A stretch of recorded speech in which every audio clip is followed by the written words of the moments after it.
Hey, good time zone artifacts.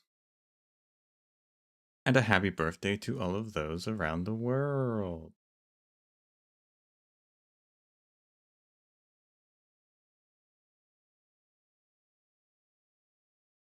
We're here, back with episode 13.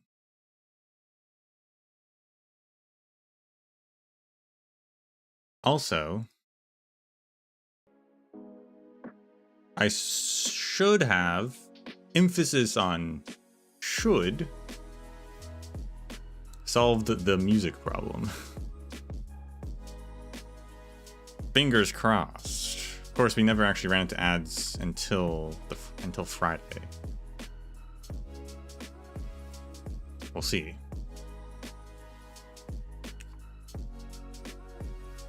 But I should have solved it.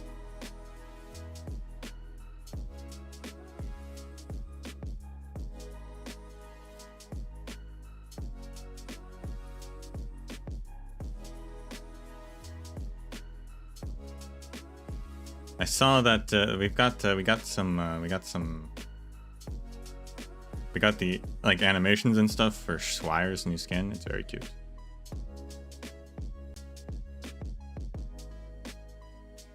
Let me pull it up.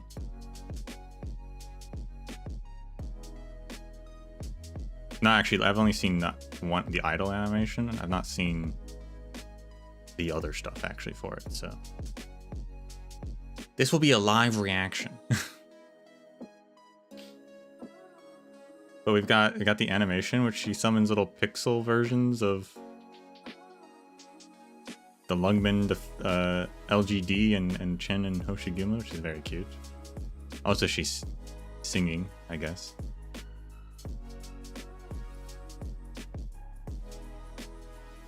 Very cute.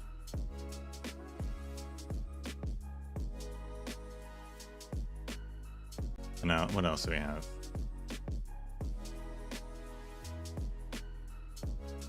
Bard altar win? Gosh, do not give a character a second altar. Do not do that. We got the other idol. Or I guess this is the tap, maybe. Puts on glasses. Yeah, it's very pixely, not what I expected, but it's cute.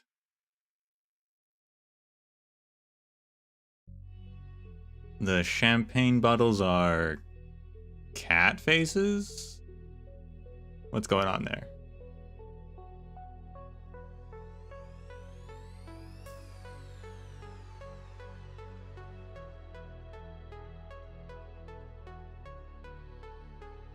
Yeah, I like it. I like it a lot.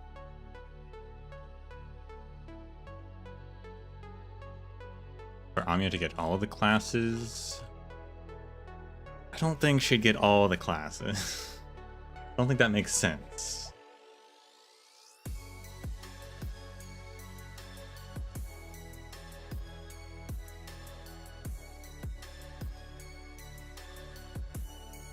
But she could get...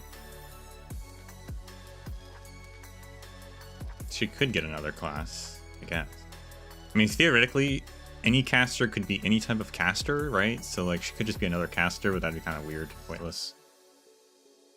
What other class would make sense for her?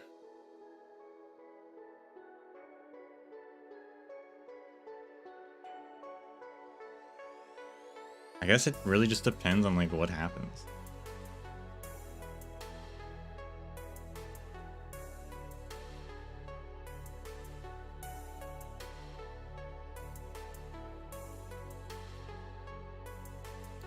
Some kind of upgrade with like embracing the sarcasm power. I don't know what that'd be.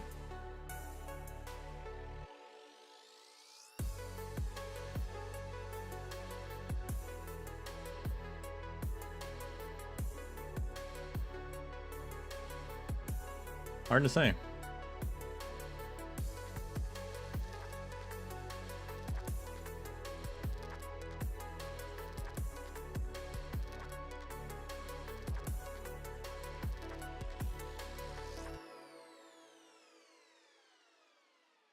Whose power is she gonna steal next? Well, I guess, you know, she could always become a new class. I guess you don't have to choose a pre-existing one. I guess they could make a new one. They do like doing that.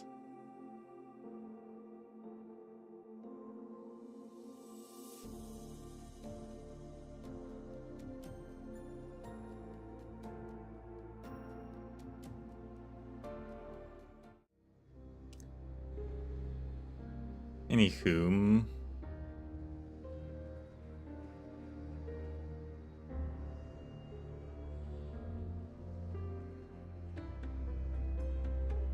we're in the game. I did not upgrade anyone, I don't think.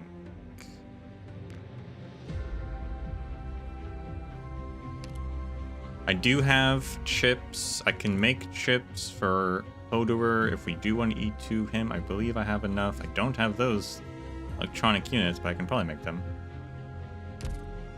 If we wanted to. Not yet. Not yet.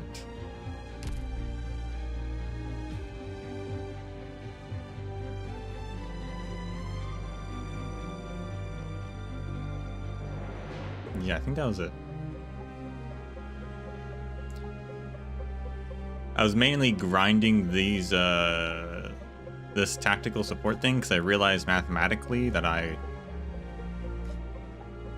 was behind. And it was like, I need to make sure I at least, you know, get to the interface thing, and that's special. I should be on track now.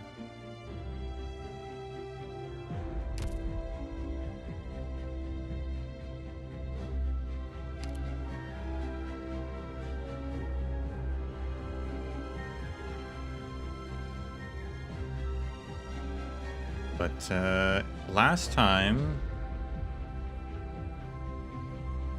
and it took me a second earlier to remember exactly what happened. Such is the case of weekends.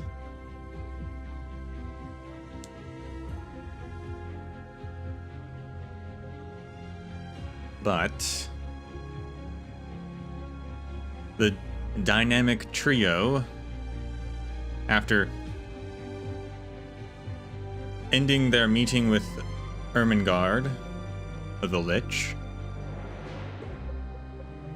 they decide to head towards Brentwood,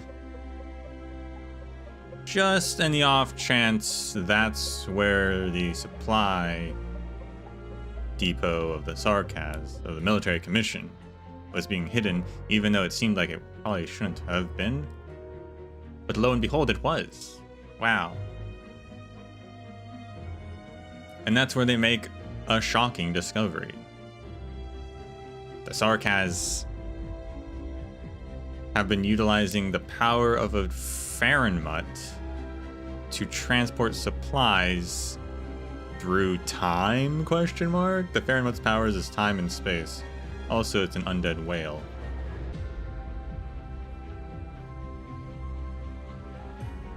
But it's how they've snuck in supplies this whole time. I believe that's the interpretation, at least.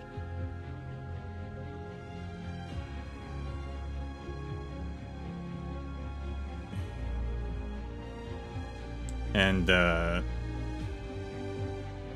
Hodour and Ines fight off old acquaintance of theirs who took the name of the Farenmut, Ushalu, or something like that, I believe.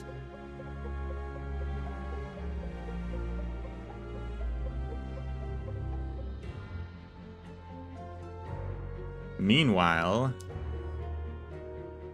back in the small and the safe house that the rest of Rhode Island was hiding at,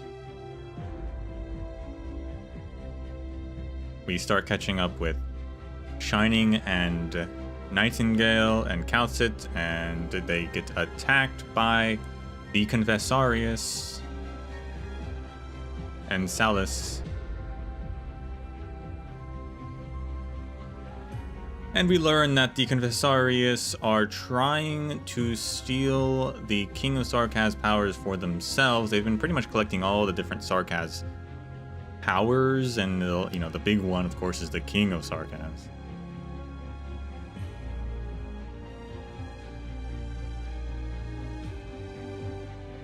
And Nightingale has some tie to that. She was some sort of experiment of theirs.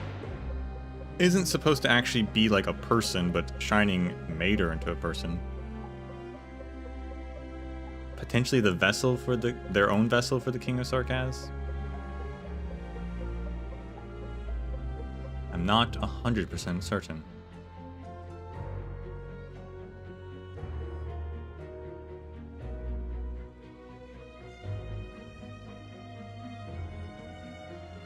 And then we had a brief interlude back with the reunion group, specifically some new guy.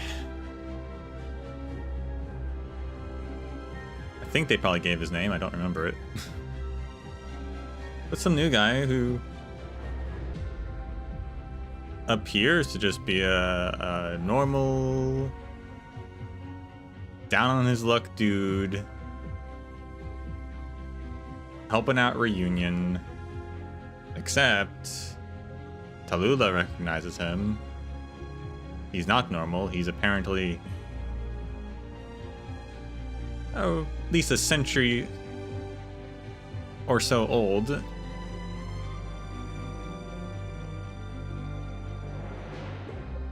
He was granted long life by someone who is currently in Victoria and is hanging out with the nobles.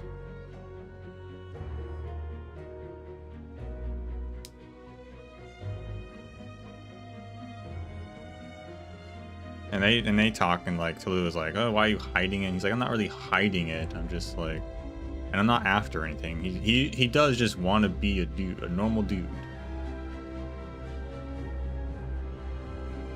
But he is interested in finding the person who turned him into a long life person.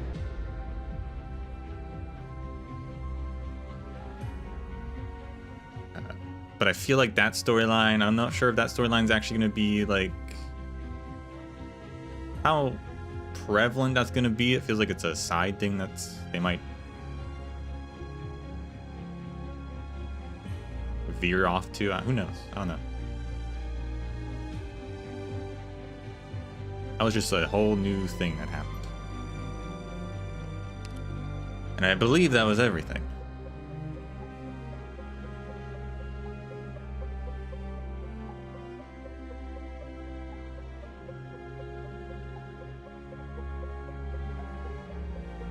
So, a town amidst the clouds. This place is enshrouded in false peace.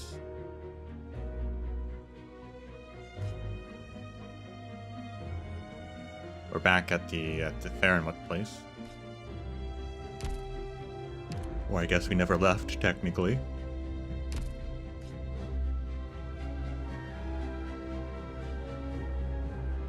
This one has 2 altars? Oh my gosh, there's 2 altars now?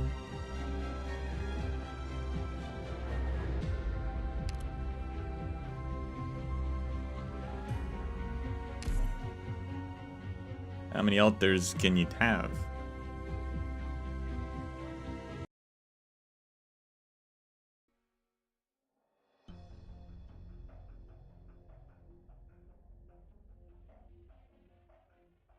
Notice. Number 1. Residents must comply with all regulations previously announced by the Military Commission. Number 2. Must comply with all work safety regulations. No time off allowed whatsoever. Number 3. Leaving your place of residence after 7 p.m. is strictly forbidden. Number 4. Mourning Mayor West in any manner is forbidden.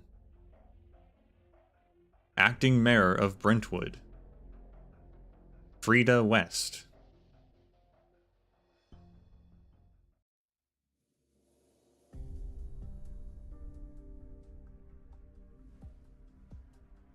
Oh.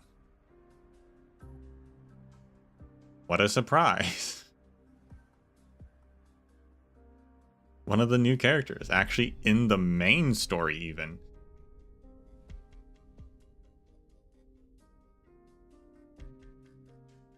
I still don't have the seed.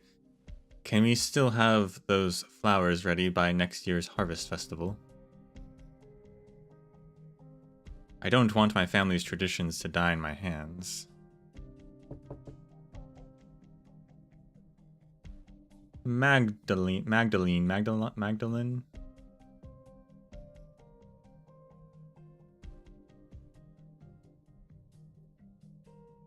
She's got a cool design though. I see why people like her. And maybe it makes more sense that people like her if she's actually in the story. I was wondering about that.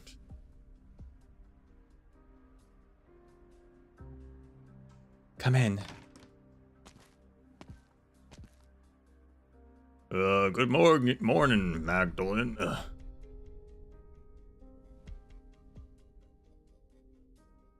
Are you drunk last night?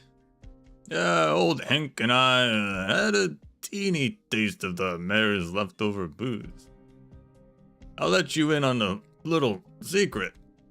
Mr. West has more than just fine wine brewing for the celebration.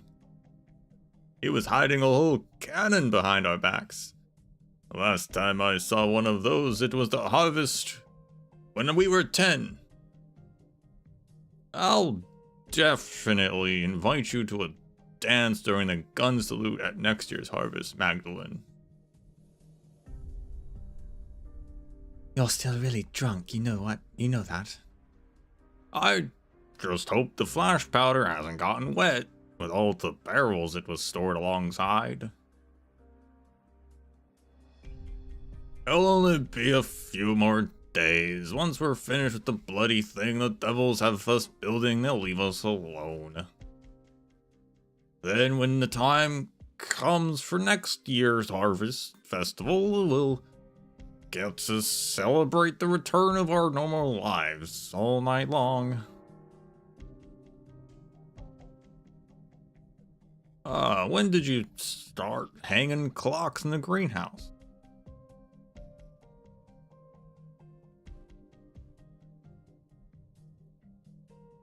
It's a long time past the time everyone's supposed to gather to head to work. Are you skiving off work today? They won't notice a single man missing. I'm getting ready to head there. I know there's a back alley behind your greenhouse that leads straight to the work site. Strange though, them devils don't often loiter around here. The door's over there. I'll head there right now. See ya.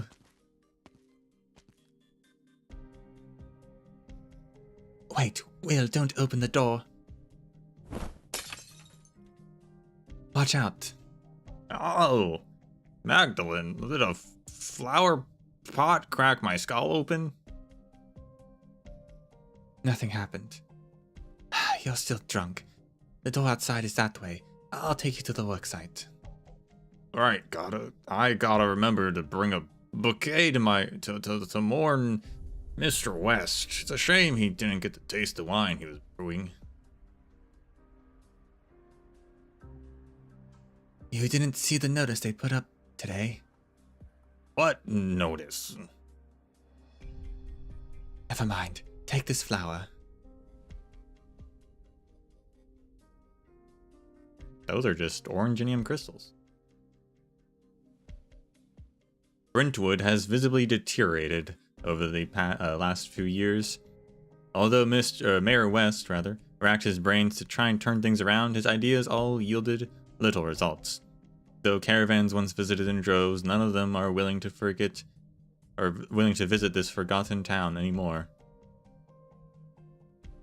Everyone has been suffocating thanks to the ever-approaching war and the worsening situation in Londinium.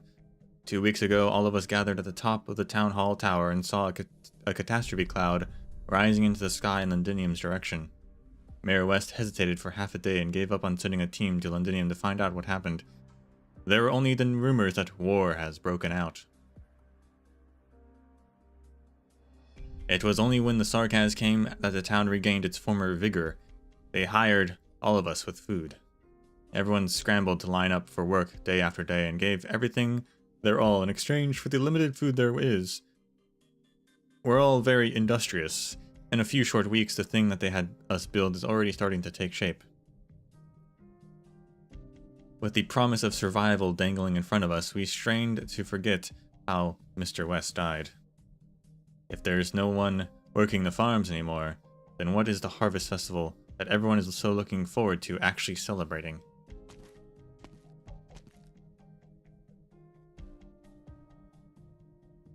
Will, they're coming this way. Wake up.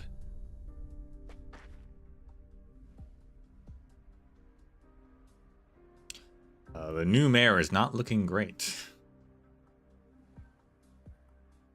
Damn it, Will. I told you not to drink so much. Sir, this man broke the rules. I'll be taking him to confinement to reflect on what he's done. Looks like you enjoy the power we granted you, feline. I just don't want anyone to break the rules we agreed on. Ugh, I can tell you're trying to protect them, childish tricks. You'd best remember how your unlucky father died. His Highness is willing to overlook your disrespectful attitude before. That alone is your greatest reward. What we need now are honest workers. It's that simple. It won't happen again, sir, I swear. That's right, your leg should be shaking. Don't worry. You'll live. If you were dead, I'd have to find a sarcasm profanity to do your job.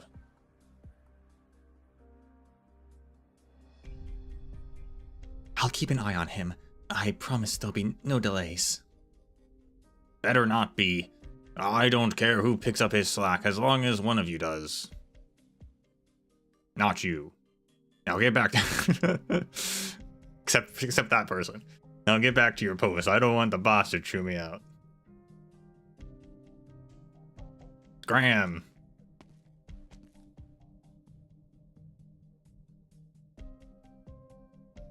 Magdalene, please, let me take care of him. He'll sober up in confinement. Yeah, I'm sober. I wouldn't dare fall behind on the schedule they set. Wait till you can stand before you act tough. If you pass out at the worksite, I won't be able to save you. I shouldn't have given you the keys to the warehouse yesterday. Are these flowers for me? Of course not. I got them some more in Mr. West.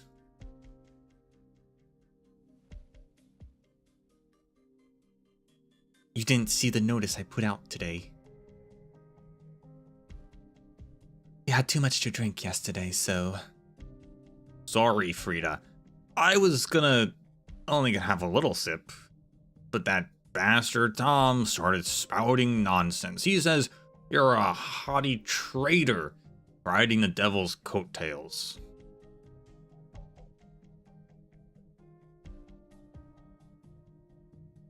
We're managing to get by these days only because you kowtowed to the devils.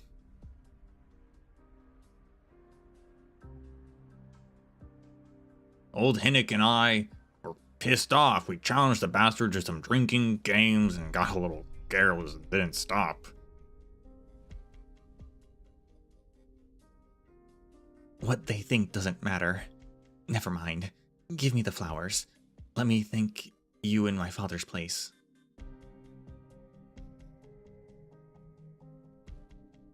Maybe we should hold a ceremony for Mr. West in the warehouse he was secretly making his preparations in. The Sarkaz really go there. Thanks, Magdalene. My guess is that you got the flowers. He's not smart enough. But you should go back. I just heard a group of outsiders appeared in the village a few days ago. Not the Duke's army, but they are armed. The Sarkaz are afraid someone in town could help them. They'll start today's search ahead of schedule. So early? What's she running so fast for? Is she in a rush? For your own good, I suggest you stop bothering her so much. She has her own troubles to take care of. Now, go sober up in confinement.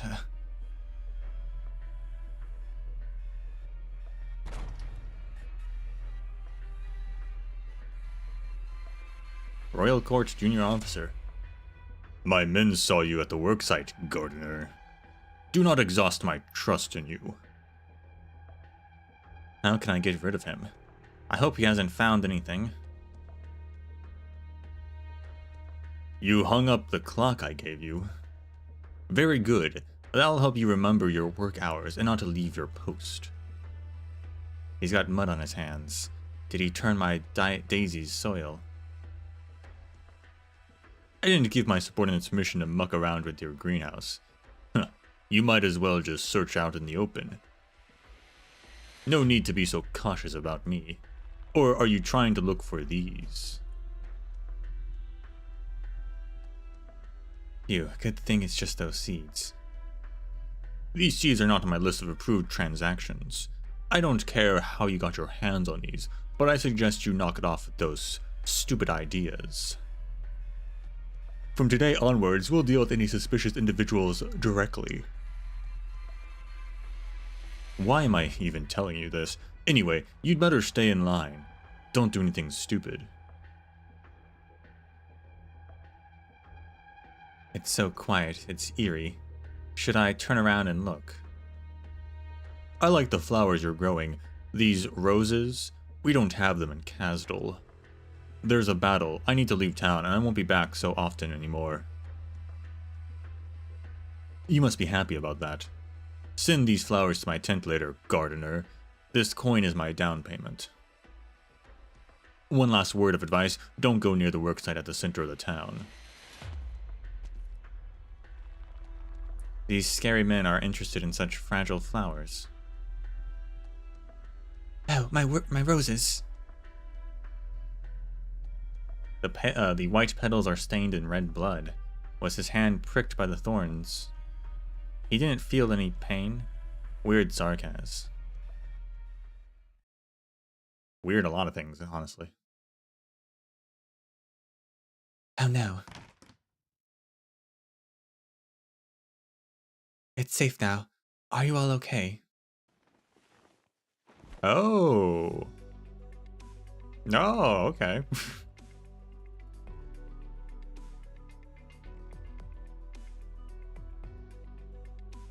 Phew. Free at last. It's such a tight squeeze inside. Easy.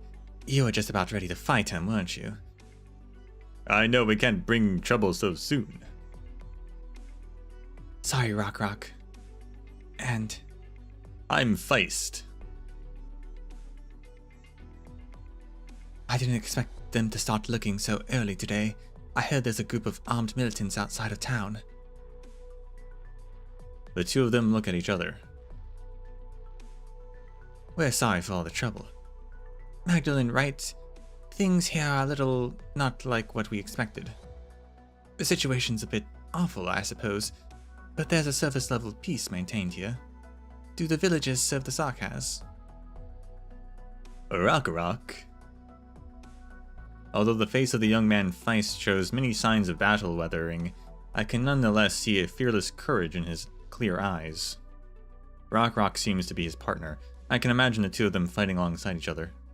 It's been some time since I saw such zealous vigor in this town. It's not a problem. It's true. Our town is working for the Sarkaz. Normal for Rock to be having doubts. You told me you were refugees. I'm guessing you must be more than refugees who escaped Londinium seeking supplies. Sorry about that. We didn't tell you who we were before. We're with the Londinium Citizens Self-Salvation Corps. Londinium? But what are you doing here? It's a long story. We'll have time to talk more about that. But first, could you tell me what the Sarkaz are building in the center of the town? Cal, our consultant, worried about what's being built here. Feist and I have tried getting closer to the area, but the Sarkaz are guarding the place very tightly. We could only see a giant blood-red crystal. It's much bigger than all the other ones that we've seen in both scale and complexity. You mean the thing we're building here isn't unique to this place? We believe this is the one the Sarkaz combat. This is one of the Sarkaz's combat circles, but Brentwood's might be special than that. Our forces are planning to strike this place. Our fighters are not in the best of shape right now, but with your help. War. Ever since news came the Dukes have made it here, more and more of the town's residents have been talking about the ever-distant war. But they only ever let their imaginations run wild, lamentably away from the Sarkaz's view. They only ever boast in their drunkenness that the Duke's fleets will follow the routes they whimsically draw on maps to save Victoria. They fantasize about how the Sarkaz will run away from Brentwood as they shout their rallying cries. But what exactly is war? I can't see any of it whatsoever in this quiet, Sarkaz-controlled town. I don't want to ever see it either.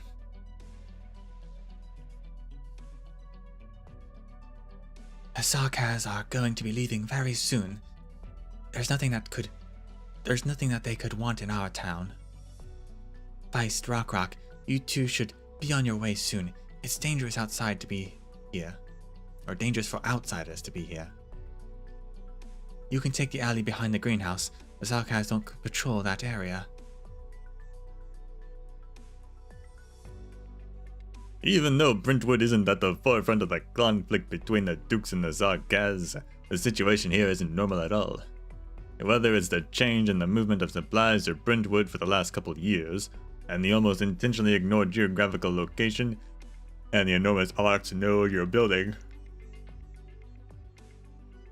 Where are these Oranginium crystals from? How did the Sarkaz come up with such a detailed plan in such a short time?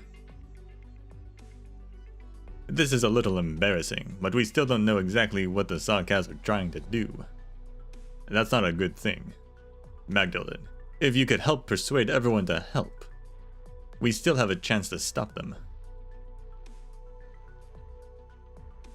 Even if it's just us figuring out the situation of the Sarkaz garrison stationed here.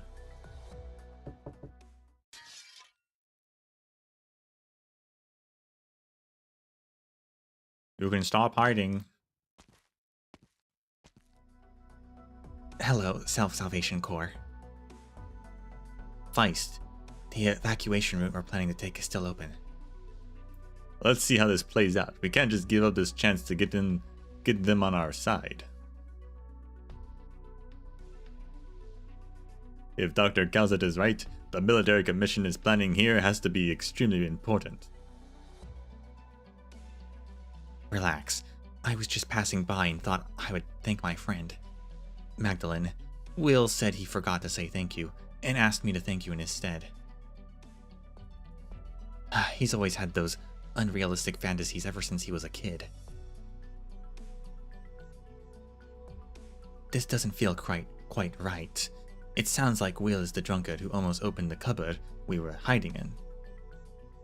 Shush, let's not get into that. Frida, I'll leave these two Self-Salvation Corps members to you. Do you need me to fill you in on the situation? No need. I heard everything outside. Frida, the mayor. The mayor of Brentwood was my father. He's dead. Fortunately, he's the only one who lost his life in this town so far. But I'm afraid I have to turn down your request. I respect your bravery to stand up against them, but I can't put all the town's residents at risk. My father had the same idea, and he's already paid the price. Resistance would only bring unnecessary sacrifice. The Sarkaz camp is not far from the main entrance to the greenhouse. For your safety, please leave quickly. Brentwood will take care of its own. Please, peace doesn't come easy, and I'm afraid of breaking it once more. Frida, don't you see the problem in that? They made me a promise. They'll leave as soon as their plan is completed. You trust the Sarkaz's word? I have to. Rock, let's go. Feist? Mayor Frida will work in the surrounding area. We're waiting to rendezvous with our teams. If you need assistance or if things take a turn for the worse, you can find us there. That's our promise.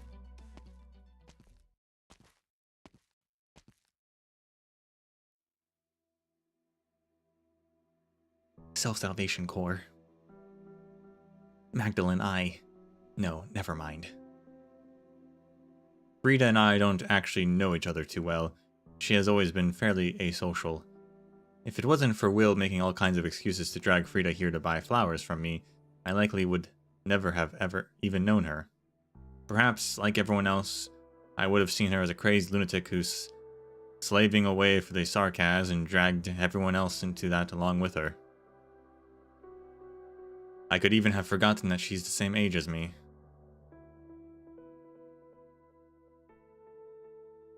You did save all of us after Mr. West gave his life. I traded everyone's freedom for it. Someone has to be the villain. I'm too afraid to give up, even if it only buys everyone a small chance to survive. At the very least, the Sarkaz's leader here, the officer who comes to your greenhouse, doesn't kill for fun like the Sarkaz in the rumors, and so I'd rather keep things the way they are. To be honest, I don't know what I should believe myself. Magdalene, I'm really jealous of you. Please forgive Will's stubbornness. He's just being childish. I've never been mad at him. Have you received the seeds secretly brought for next year's celebration? There were some setbacks, but I have them. That's good. Hopefully they'll lead to the most beautiful flowers by the time the next year's Harvest Festival is here. Father planned for this festival for a long time, and I don't want to see his efforts go to waste. Please help me with this. It's my pleasure.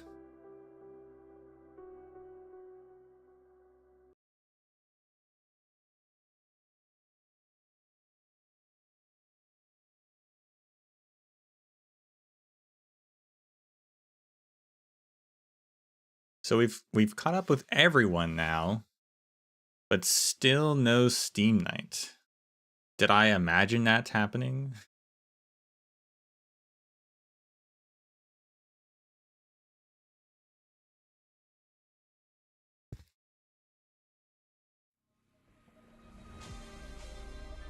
Hey, they made me the captain, so I'm the one calling the shots here.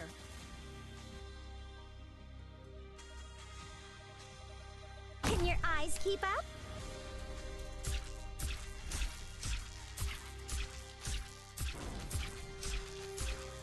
Feels fresh. Come on, let's pick up the pace. Any instructions for me? Your lives are mine to protect. Picked out your bait yet? Any instructions? Feel like a shooting star. That's what they say. Don't mistake your course into shadow. No one will find it.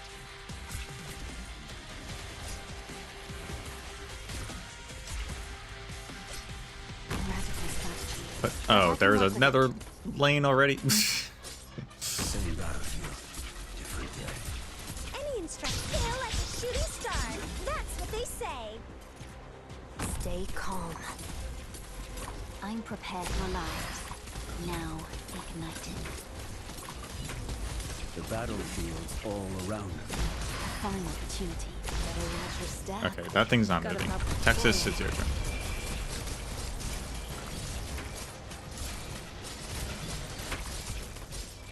Sense deprived by Ember.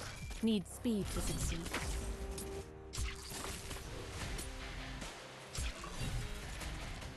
Hellfire! Locked and loaded! Enough. Time to end this.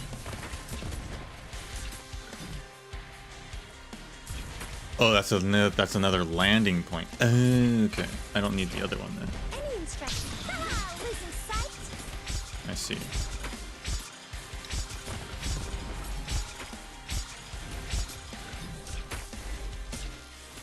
Enough. Time to end this.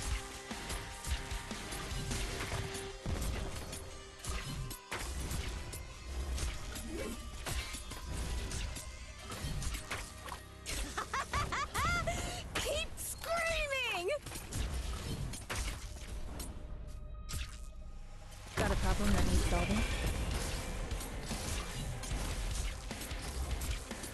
Shriek all you want! Nobody cares! Any instructions? Ah, losing sight? Your lives, now, tonight. Alright, Ifrit should take care of the rest of it, right? Too slow! I guess we're one Get off in the actually. line of death!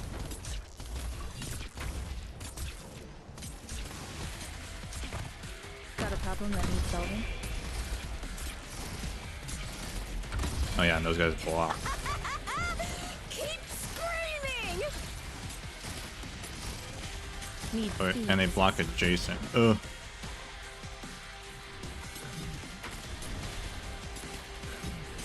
Does it hurt? I bet it does!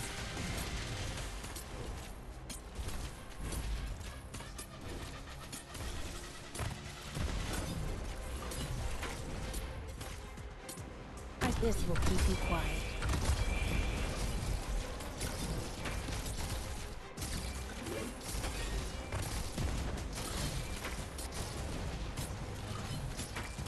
Get in the line of death! Moving to designated There we go. location.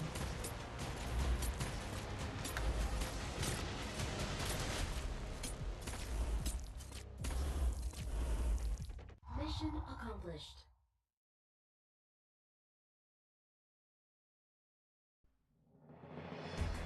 If you can take care of something in one go, it's best not Of course to I do it leaked, twice. so.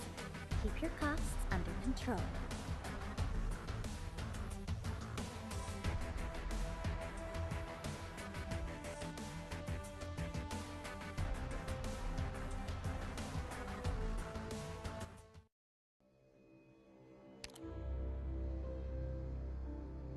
Do it again.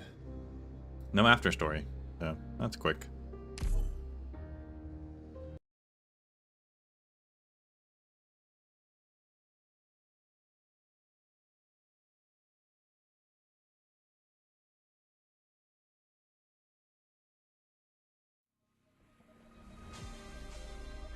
What blocks the way, I will burn through. A new challenge.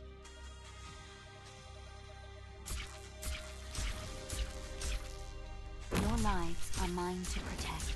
Come on, let's pick up the pace. I'm listening.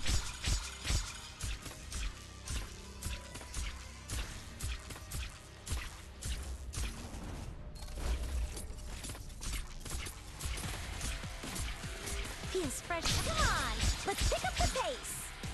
Judge by appearance and suffer the consequences. I forgot about the bottom lane. Again.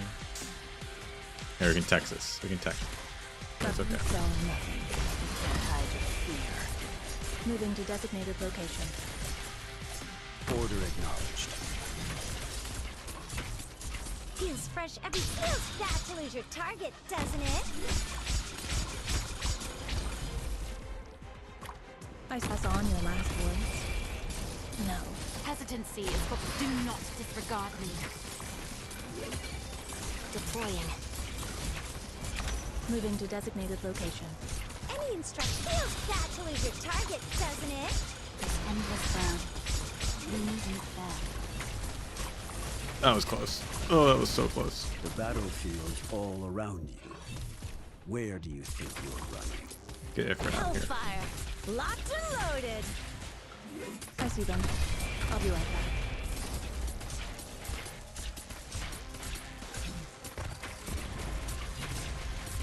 Shriek all you want. Nobody cares. I see them. I'll be right back. Moving to designated location.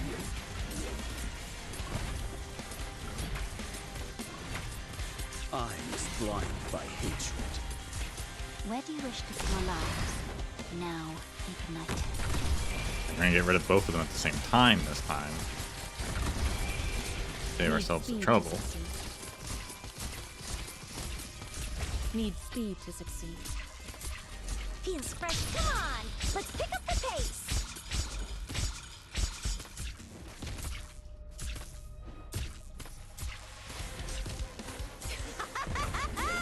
Keep screaming.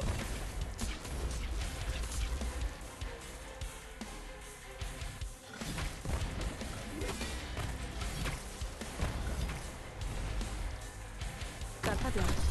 You ran into me. Perfect. Don't get cocky. This is barely a pass mark by LGD standards. But if you manage to keep this up, I guess I could still commend you.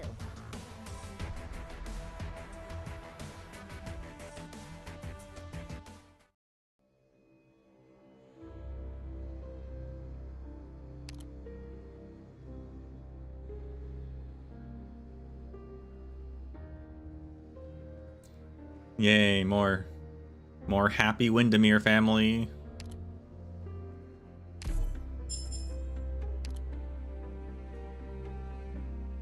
Railroad Commemorative SE. Mum, to get to the opening ceremony on time, Papa brought me along on a caravan route that only a few outsiders would know of. The handler especially picked their most docile burden beast to carry us up the mountain.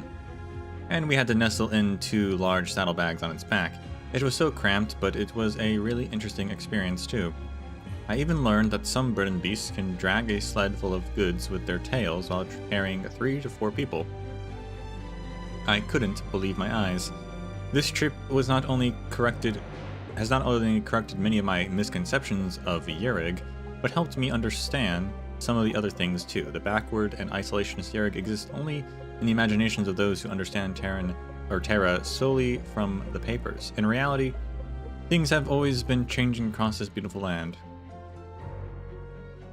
I understand now why Papa was so insistent on bringing me along. Delphine 1093. Huh. So Delphine's visited Yerig before.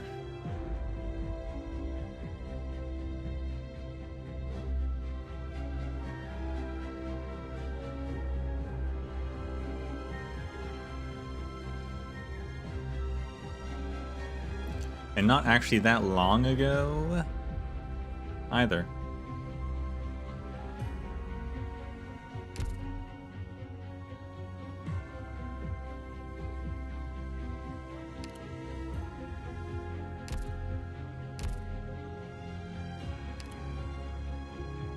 Oh, we've changed backgrounds again. I don't even know what's happening now. We've entered the voxel realm.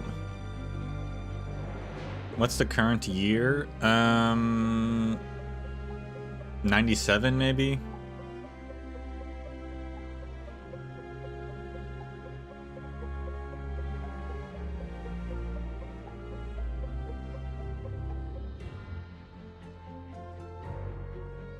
Because 95 is when the Sarkaz first arrived, I'm pretty sure.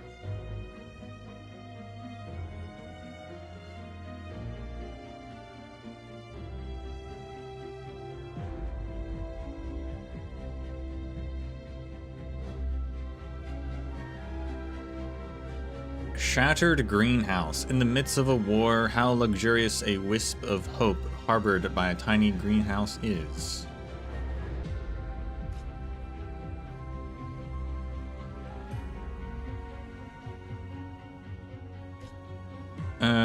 Doesn't say there's altars, but there sure looks like there's 2 altars, but no bomb. So that's cool. Like to see that.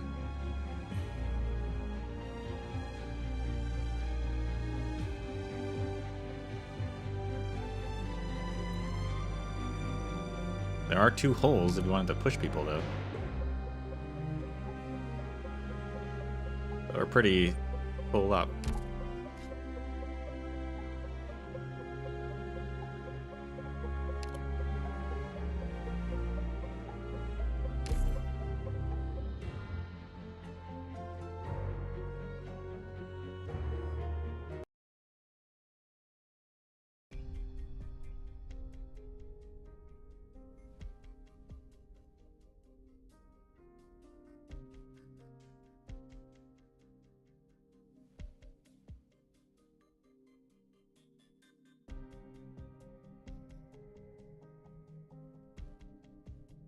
Her eyes make me feel like she's, you know, has some sort of secret power. Why her eyes have blood diamonds in them, you know? Well, what's up with that? I'm a fortunate woman. When my grandfather passed away in the sunlight that shone upon the greenhouse, with his favorite flowers in hands, he had already arranged everything for me. I was going to live the rest of my life as both of us had hoped in this town, in this tiny little greenhouse. That is, until they arrived. I was incredibly fearful for my life, or that my life would be ruined. But that Sarkaz gave the order, and so my job remained here in the greenhouse. I'm still the town's gardener. It has been a week since the 2 Self-Salvation Corps people arrived. Likewise, it has been a week since I last saw the Sarkaz officer who had turned the soil for the daisies in town.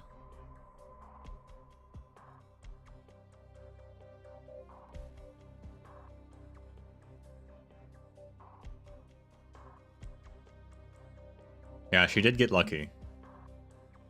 To get to keep her job, as it were, from an occupying force because one of the like officers in charge happens to like you.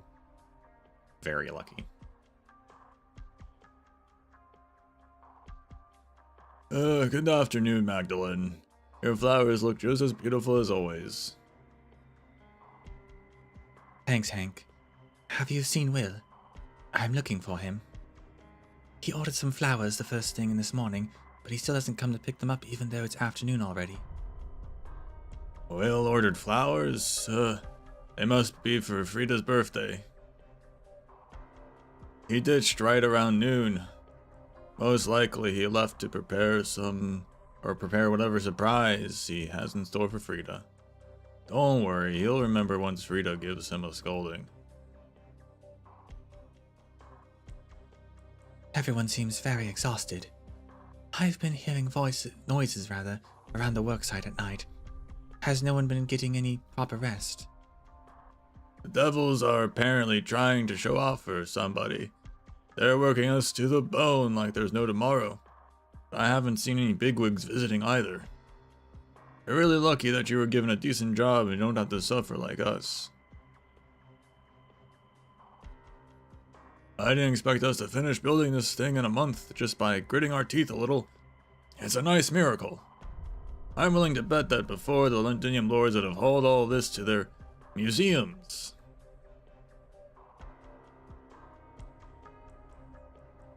I thought you used to hate this job.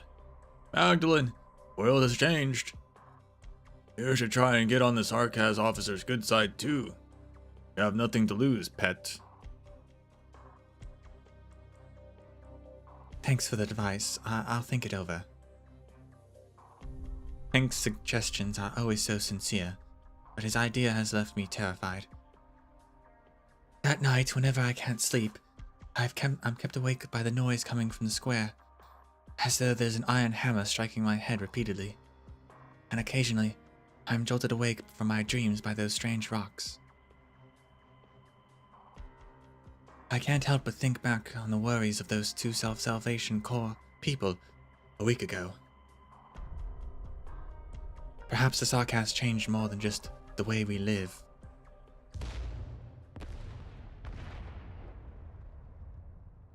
Again? How come the cannon fire is sounding so close lately? Oh, this is a jittery citizen. I guess it's not Hank, actually. I heard there's more than one group of folks who want to take over Brentwood. If they come to blows, it'll be a hot mess here again. What's wrong with the way things are now? What's with everyone getting along? I hope this isn't going to delay our work. Magdalene, finally! That devil who keeps visiting you brought others to wreck your greenhouse. What?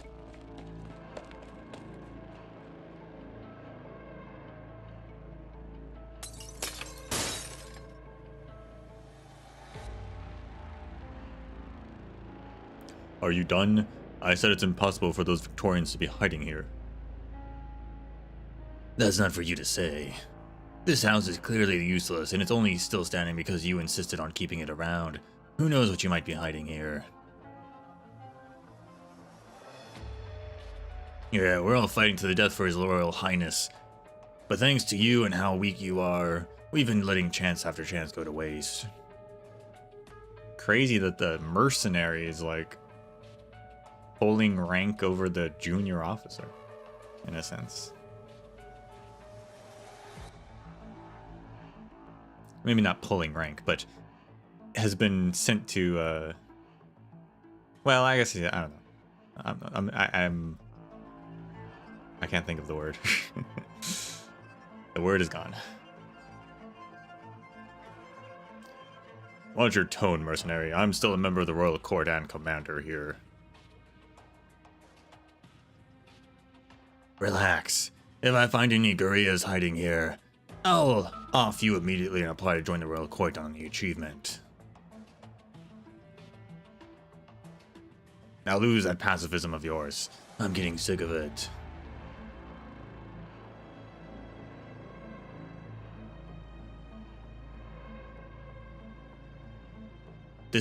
Their actions are a serious interruption to the Military Commission's plans for this place.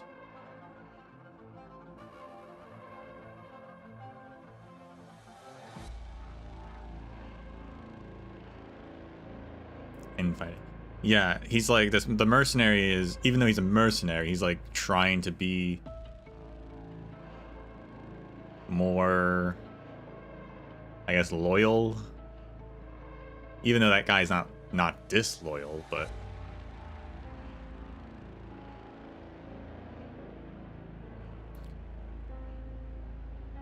if it wasn't for your setbacks on the front lines fueling their ferocity, the boss wouldn't be having us rush everything to finish our job so quickly. So you might as well shut up. My greenhouse. No. Shush. Don't move, just watch quietly. The black soil buried all of them. The daisies, roses, bluebells, their rhizomes were all mercilessly crushed under their feet. The new buds growing toward the sunlight too. Frida asked me to plant these seeds for the festival. She was really looking forward to it. She said it would be the biggest harvest festival in 10 years. All of us were looking forward to it.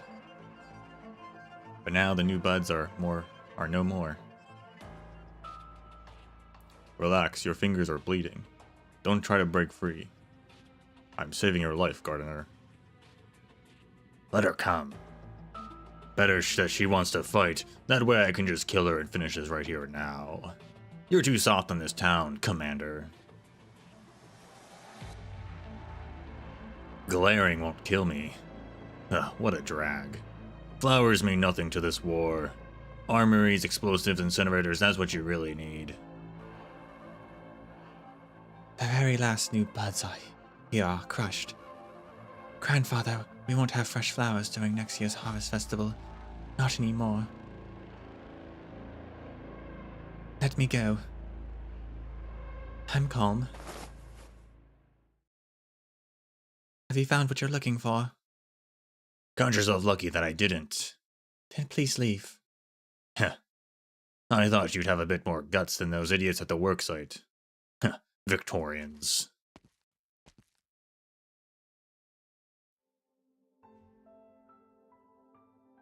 Don't move, your fingers need bandaging. I couldn't stop them. I had some setbacks in the front lines. Soon there will be another here to take over for me. He has other plans for the town. There's an opening in the cement construction about 200 meters to the west of the town's entrance. The guerrillas nearby blew it up. They won't give this chance up, so we need to fix this opening by 5 a.m. tomorrow. What a weird sarcasm. Why is he telling me this? The roses can still be saved. You must find a way to plant these poor things again. If that opening piques your interest, take these roses and cut through our camp tonight. It's the safest route. If somebody stops you, tell them you're delivering an order from me. Of course, I'd be very happy if you could stop by and put a rose in front of my tent.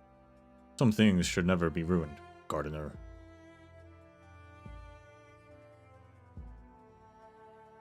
My name is not Gardener Sarkaz, it's Magdalene.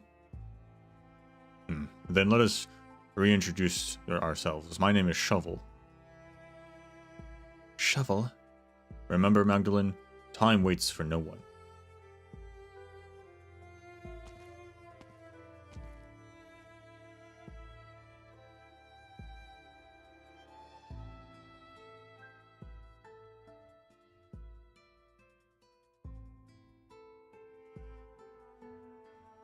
What we are planting for the Harvest Festival represents hope. That's what my grandfather taught me. The flowers that line the streets during the festival each year are entrusted with everyone's simple wish for a bountiful harvest. There is no one else that needs hope now more than Brentwood. I can't leave.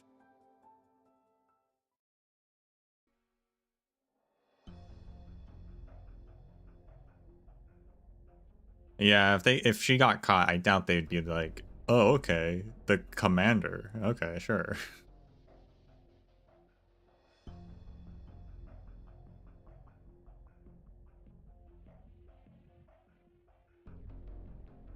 His tent should be in this direction. I have to take the flowers there as soon as I can. What's that? What are you doing here? Magdalene, where are you going with those flowers past curfew? That's the direction of the barracks you're going. Hurry up and leave. It's fine. I just wanted to come outside for a walk. Right, I heard from Hink that it's your birthday today. Happy birthday. I would order some flowers for you, but ordered some flowers for you, but he never came for them. If you see Will, please remind him. Frida? Why aren't you saying anything? Come with me. It's not safe here. Huh? These flowers? Will left them here to mourn my father. I've been keeping the warehouse locked only occasionally lending him the key when he needs this, or he wants a sip of alcohol.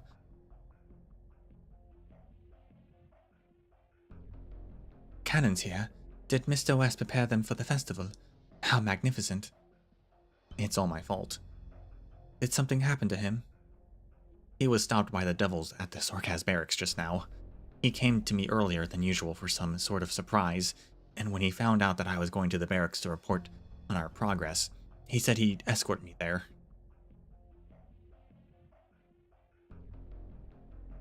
But the Sarkaz shouldn't have any reason to stop Will. They've never done that before. I don't know. I'm scared. I didn't have it in me to say no when they asked to take Will in. I've been following their every word. I gave them everything they asked for. Why did they want to take him? Why did I do something wrong? Maybe they only had a few questions for him. Look on the bright side. They said they need him to work for them. Right. That bloody thing isn't completed yet. I'm sure they still need Will. I have to stay here at the barracks entrance and wait for him. Frida smiles. I'm not happy about this one bit. I know I'm lying to her. I'm sure she knows that as well. However, this is all we can do right now. These days, we all need that tiny shred of hope to poison our minds. Hope. Huh? Frida, did you see that? There's a strange creature climbing on the house's beams. I don't know what creature it is exactly the right... Or I don't know if creature is exactly the right word for it. It's staring at me with its black body. The terrifying being's feeble limbs are no longer attached to the beams. Finally, it lands on the flowers used to mourn the mare before it dissipates, turning into a drop of blood, and dyes the flower buds.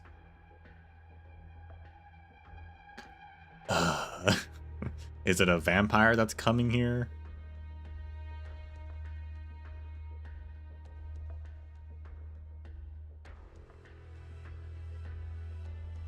Was it looking at us just now? Yes, it was looking right at us.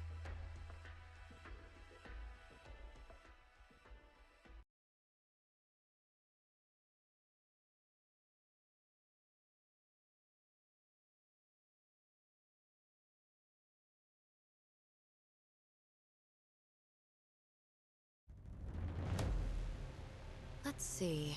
Which insect is falling into my trap?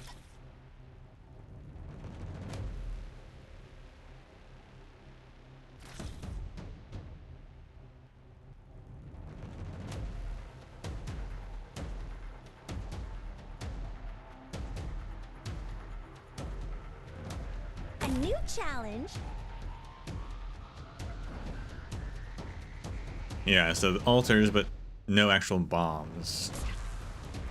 I can't just cut the mechanic. They can't just Any instructions for me? Feels bad to gut lose the your mechanic jacket, from us, doesn't you know? it? That's not fair.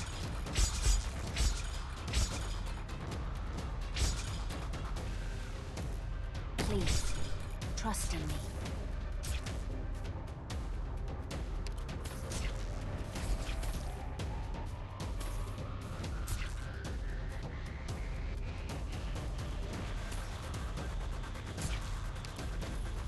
Not sure where we want to put her.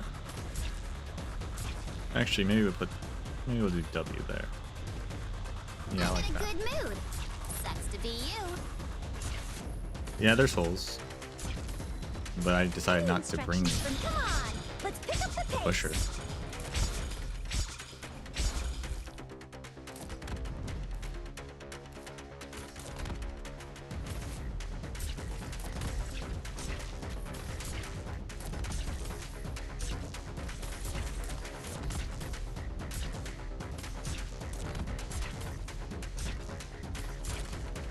Pass on your last words?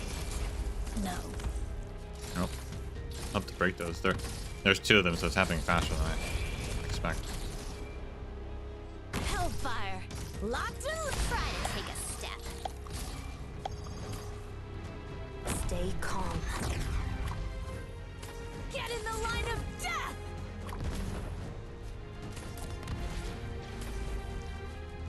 I'm prepared to fight.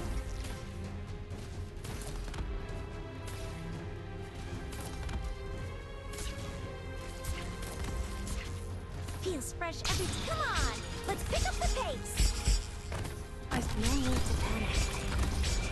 Whether with this endless burn. Surely you don't have to bring a pusher, right? Need speed to succeed. That'd be crazy. Get in the line of death.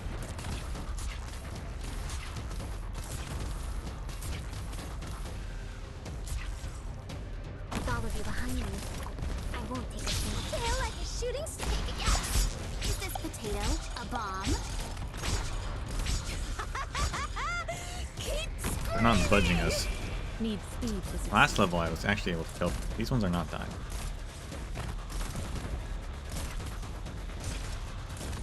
in position, drawing the bead on the target.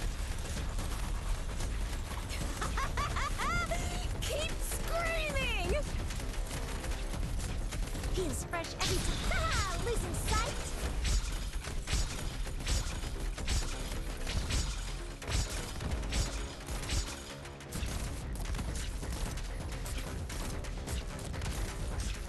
In position. I pass on your last words. No. I'm prepared. I am Dublin. take a guess. Is this potato a bomb? Feels Surely. fresh every- Come on! Let's Surely pick we up can the do pace. this, right?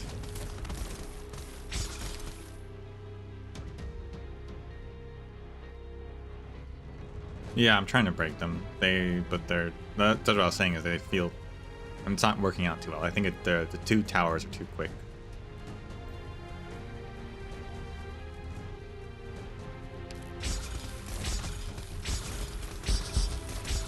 Which is a problem. Most certainly. Get in the line of death! In position. I'm coming closer.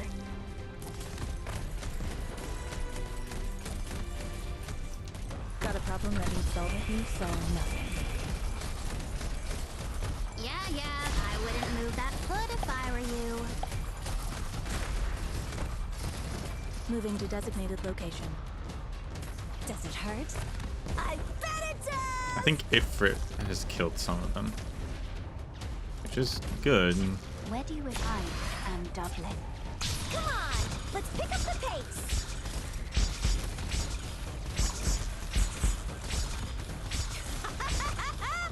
Keep screaming!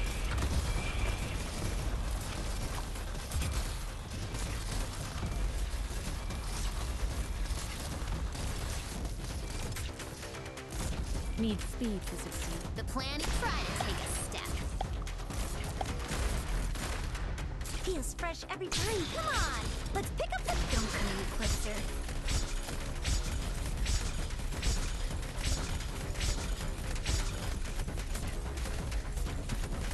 Hey game, we're at 46 out of 46. You can end the level now, please. Got you saw nothing.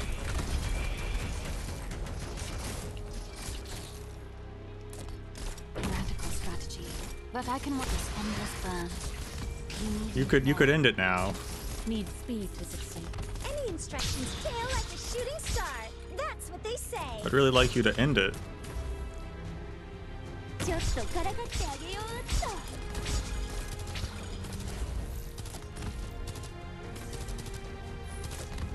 Hey! I have to move Ifrit over.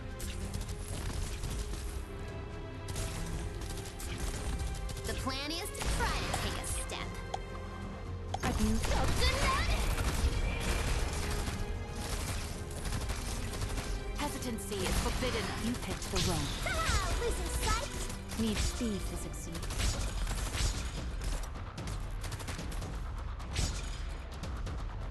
Same battlefield. In position. No abnormality detected. Enough. Time to end this. Where do you wish to go?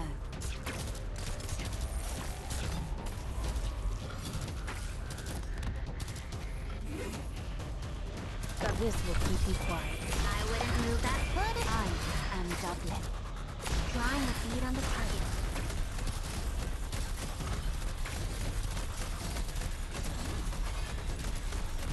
Need speed to succeed. Okay, we killed at least one, I just saw. I think we killed one. The opponent! Eyes blinded by hatred.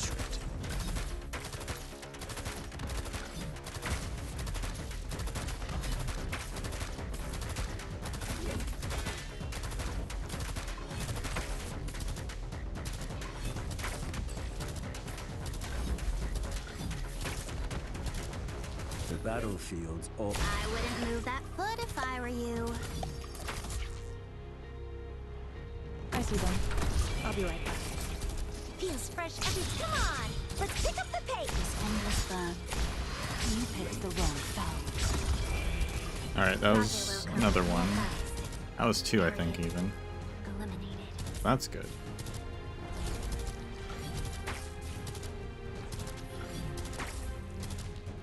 The battlefield's all around you. Where do you think? Got rid of Hodor so those guys can be in the main group now. Looks like we only have two left. That's pretty good. Got a problem that needs solving? Exia actually fights Pass them on pretty your well. last words. One left.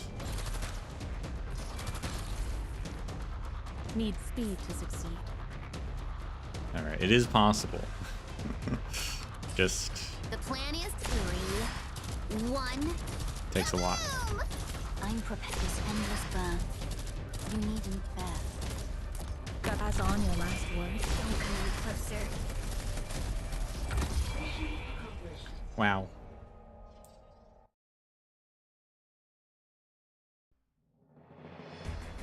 Medical team, please take tissue samples from the infected.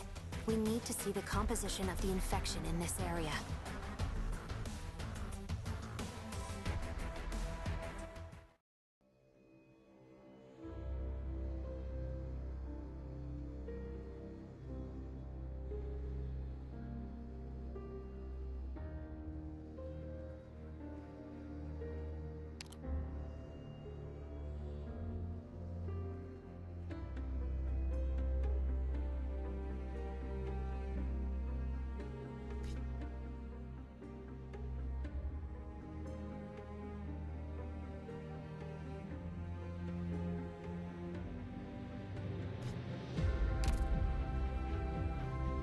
Well, this level seems suspicious.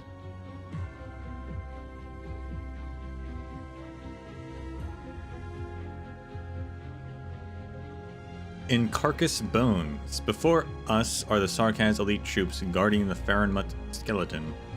We must defeat them to continue forward.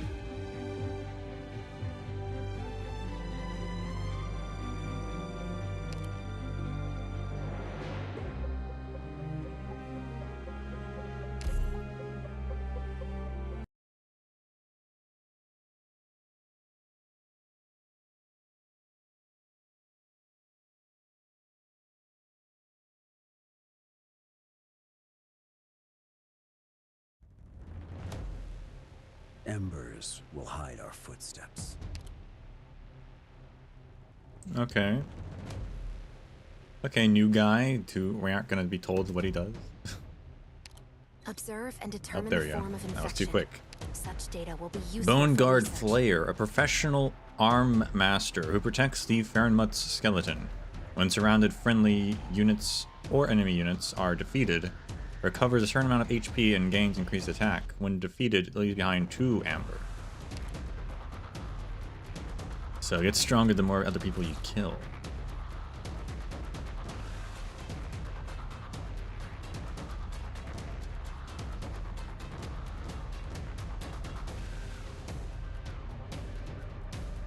Is that? I feel like that's the first kind of person who's had that mechanic, but that seems like a really... Like it should have been in the game sooner.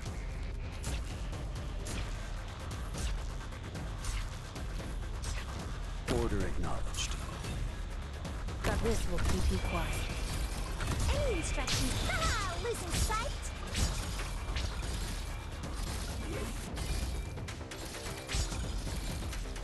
Moving to designated location. I'm headed into the thick of it.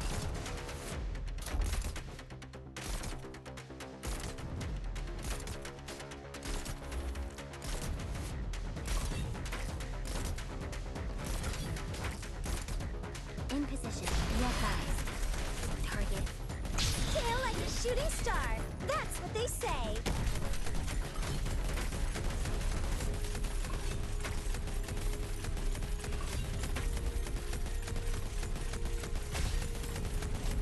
%, per kill. Even better.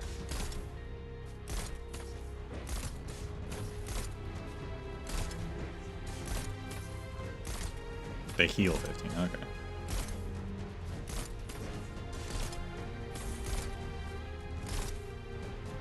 Oh, he leaves behind those things specifically, okay.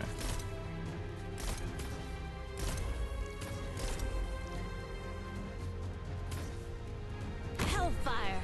Locked and loaded! I was blind by hatred.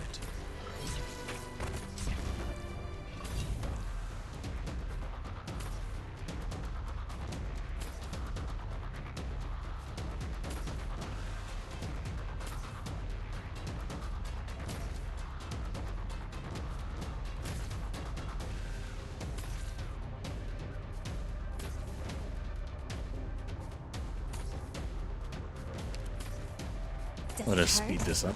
I bet it does! Where do you wish this endless burn? You needn't say. Feel like a shooting star. That's what mission assignment. Keep screaming!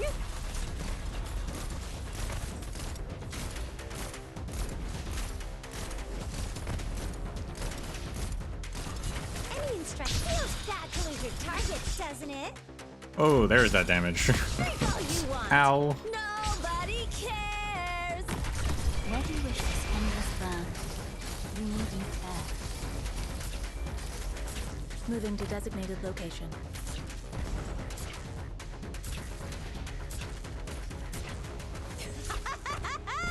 Keep screaming!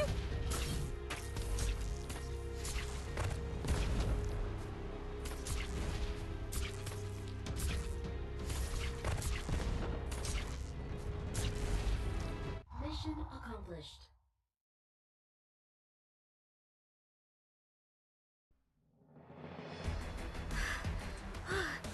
That was close. I almost... anyway, good thing I managed to pull through in the end. Sorry, Doctor. Please give me a minute. I need to get my emotions under control. Forsaken Colossal Remnants achievement. A professional arms master, yeah. They use witchcraft connected to themselves to the ferment's nerves, allowing them the entire skeleton to become their weapon.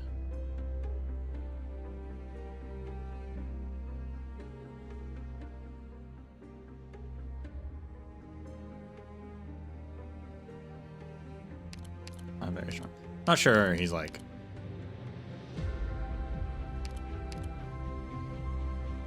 the most threatening, but I can definitely see it becoming a problem in future levels.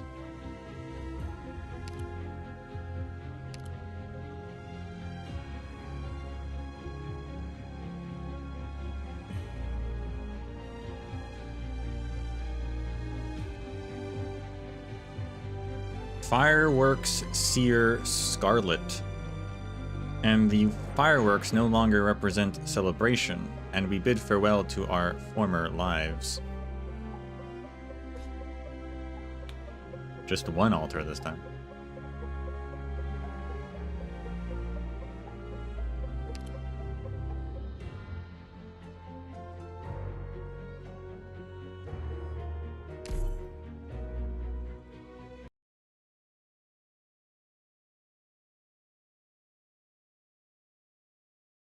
No story, okay.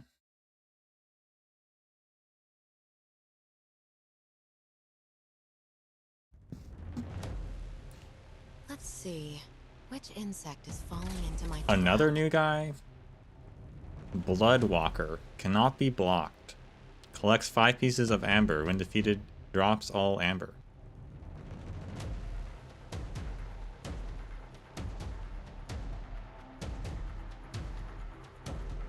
Alright.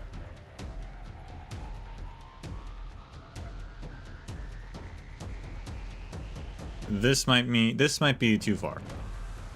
The sarcasm might have gone too far with this one. Look at that man. He has a trunk.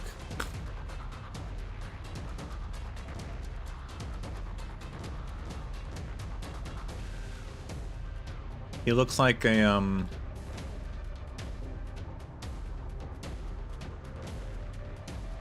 what are they called?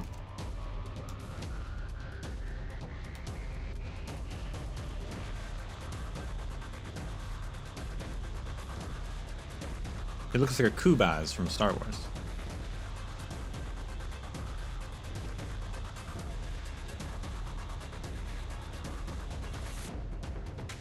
The vampires are wacky.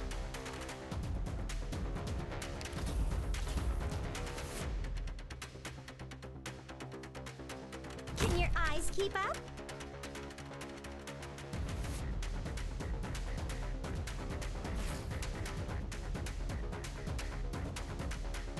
I think so.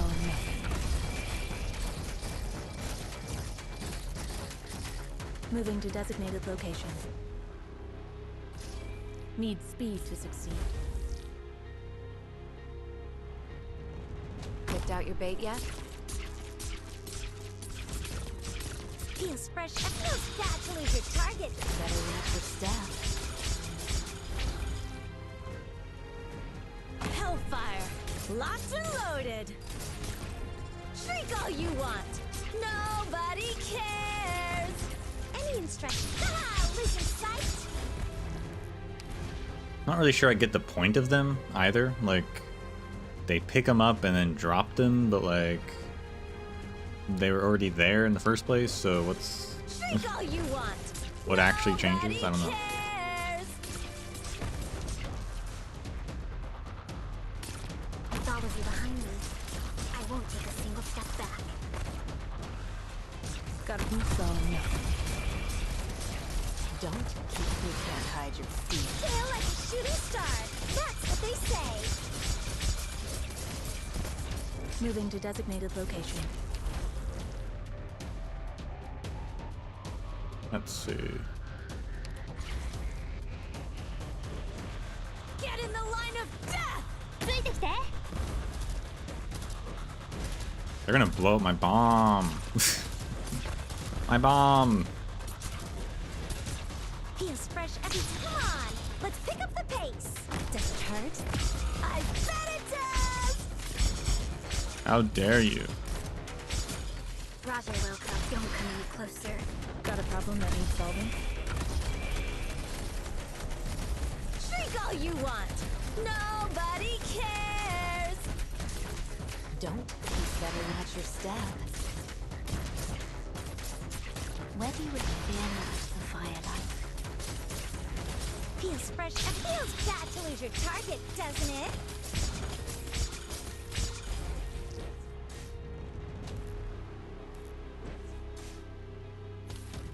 Get in the line of death! I see them. I'll be right back. Need speed to succeed. Radical strategy. Get in the line of death!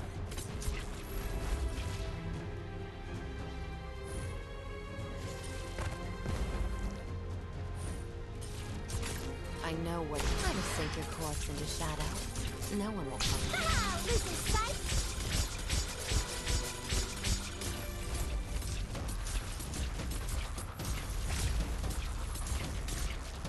Got boots on. Mission accomplished. There's a revived zone? I thought it covered the whole map. At least it has so far.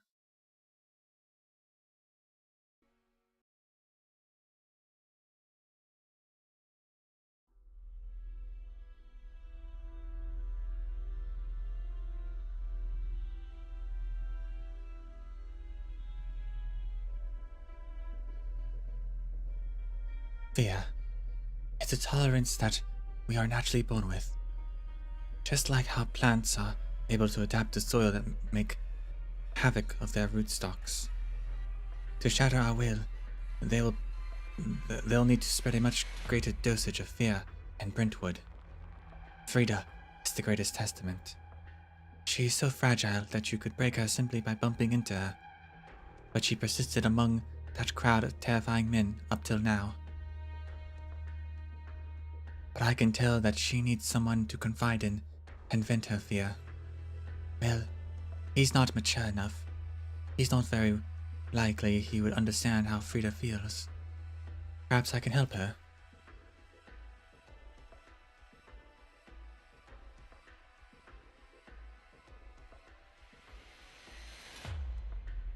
You didn't bring my order to my tent, Magdalene. And you didn't leave Brentwood either. A pitiful decision. He seems very feeble, even more so than yesterday. What happened? Why didn't you leave? This is my home. Do you have a new order for me? I can bring it to you along with the flowers last night. You don't have to worry about those orders anymore. I'm here to say goodbye. I'm leaving soon to fight as part of the Noxahir King's army. All right. Goodbye, if that's what you wanted to hear from me. You're too naive, to the point of foolishness. Everything that I've tried to protect always courts its own destruction. Perhaps I've been wrong from the start. I don't understand what you're saying, Shovel. I used to be incredibly jealous of all of you. Victoria used to be the noblest and strongest nation there was. Naturally, you possessed a great many things, and rightfully so. With the metallurgy you originated, and the Steam Knights, you conquered another empire. With your mystifying arts and rich academia, you attracted all of Terra's geniuses. Not all of them. And yet, you've halted your outward conquest. Now your rulers only indulge in parties and wine, only ever boasting about the medals on their chest. They crush their own glory, and they are destined to be replaced. You still have this wall clock. Time really flies. The town citizens must have all gone to the worksite. What do you mean? Your deaths are unavoidable, Magdalene. The Sanguinarch is an impatient man. That's why the ritual was pushed forward, and under that feline's leadership, the mission was indeed completed most marvelously. Everyone here will be the key to the ritual's activation. Of course, that includes you. Ritual. Key.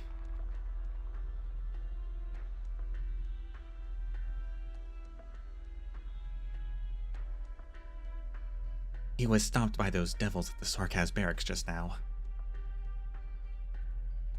Frida, do you see that? The blood-colored worm is staring at me. The entire town will be the key to the ritual's activation. A key. My soul is trembling. I need to go find Frida. Let me go. You mustn't leave this greenhouse. Wait a little longer, Magdalene. I'll be here with you. Until we bid each other farewell for the last time. Why? The people of the town have never done anything against your wishes. Frida and everyone fulfilled each and every one of your requests. His Highness decided to carry out this war, and your dukes responded. This outcome has nothing to do with us or you. All we need to do is follow our orders. And let me warn the people at the worksite. Just pretend you didn't know anything like before, please. I serve His Highness, and I won't allow you to squash this ritual. Not unless you make it past me, Magdalene. Can you do it, Gardener?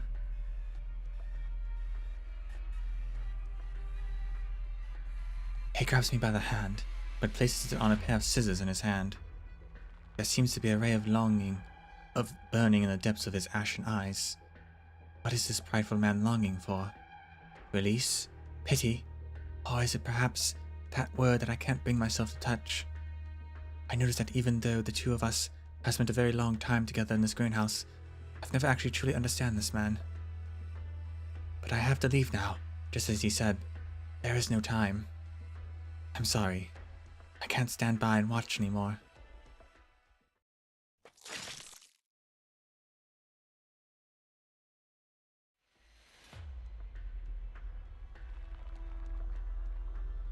That's a pretty messed up thing to make her do.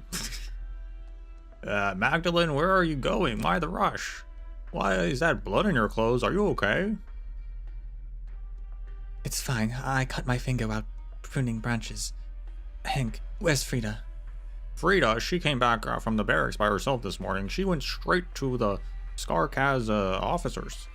She seemed rather out of it, and I kept saying sorry no matter who she ran, or she kept saying sorry, rather, no matter who she ran into. Did something happen?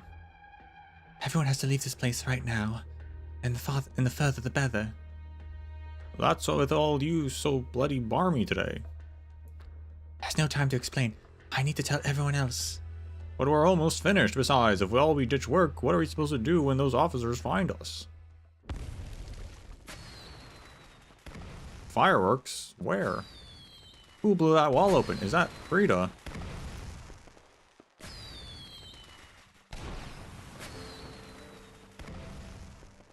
The last time I saw such beautiful fireworks, it was the Harvest Festival when I was 10. Grandfather put me on his shoulder and walked through the crowd. Everyone looked up to the fireworks booming in the sky, astonished. Everyone kept quiet, only for the silence to be torn apart by the explosive sound wave after moment later. This is just like that. Frida set off the cannon Mr. West was hiding for the Harvest Festival. There are countless sarcasms being pulling her from behind. Drenched in blood, she is shouting something, but whatever she's trying to say is buried by the cannon's loud roar. She is buried by the wave of sarcasm gushing towards her and torn apart, a flame burning bright in the middle of the day. The cannons kept roaring. The grand ceremony has come to Brentwood ahead of schedule.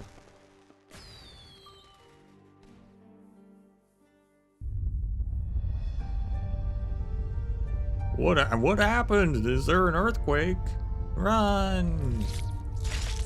You're bleeding, bollocks, stay away. Those disgusting monsters are dripping from your body. What is sarcasm trying to do? Hank, you can't close your eyes. I'm starting to feel very tired too, so sleepy. I can feel my own blood fluttering out of my body before disappearing into the earth.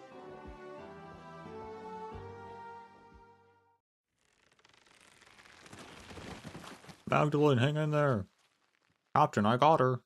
Everyone, hold on to the ropes as tight as you can. Do not touch the ground, no matter what. Hurry and help them.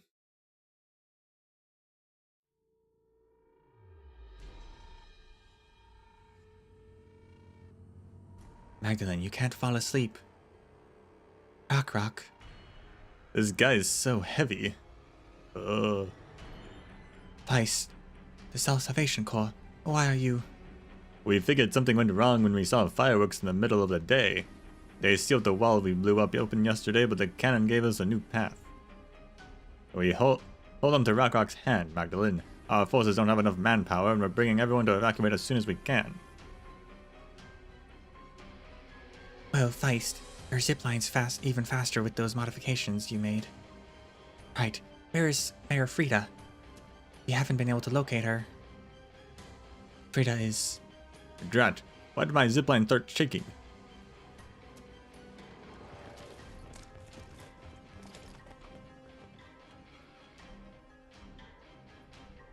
What about that garrison commander? Where is he hiding this time? Well, no matter. I'll take over command. I can feel it. My blood is boiling. No need to contact Major Ursula's squad. We can take care of these laughable Victorians by ourselves.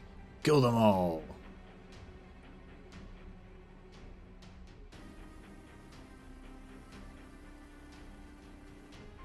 The garrison here is mounting a counter-attack.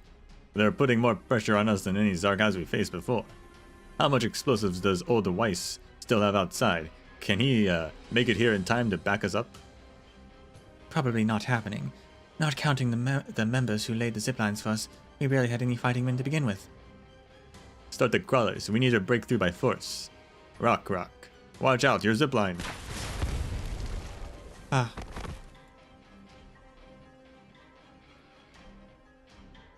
That hurts. Magdalene, are you okay? Can you walk? These disgusting things. On the sundering earth, a large number of red worms gushing onto the surface. They chew on every soul they can reach and suck their blood. This is the prince's blessing. It's the kindness the royal court left for us. In our bodies, our purest blood is now awakening. Let's not waste no more time on these Victorians. Rock, you should go.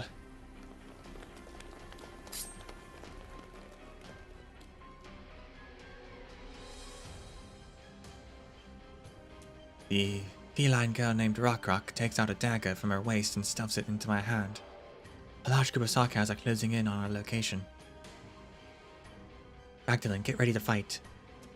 That's not that hard. None of us had any combat experience before. Take a deep breath and make up your mind. Make up my mind? Right. Just like that Sarkaz officer who collapsed among the fluttering petals. I gripped the dagger tight.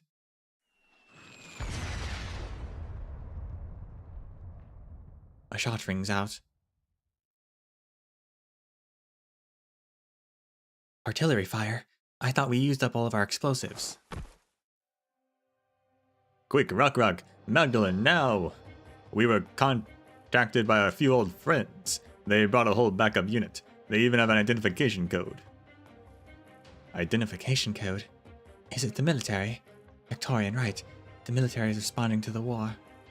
They must be a group of ice-cold men. They're here to kill the Sarkas and save the Victorians, they... The Exemplars. Nice. A thick roaring cloud of dust is kicked up into the air, all over within view. Again and again, bright flashes of light suddenly erupt across the ground. Is that a tank? I can hear a firm, persevering female voice coming from Feist's communicator.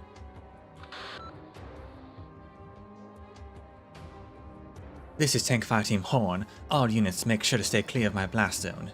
Grenade loaded. Firing second barrage. Opening created. Cover the Self-Salvation Corps and all civilians. Horn. Continue laying suppressive fire. Those art units. We need to find a way to stop this bloody witchcraft. Vena, have someone else drive. I want to go join the ground combat. Hannah, eyes on the road. Alright. Get the tank as close to the core of the art circle as possible. I'll take care of that thing. Vena! You have other tasks. All units follow regular deployment formation. Morgan, Hannah, follow Horn's orders and cut open a path for the tank. Lieutenant Shear, Dogda, Delphine, take command of the ground forces and form a defensive line. Stop the Sanguinarch's worms. I'm on it. Acknowledged.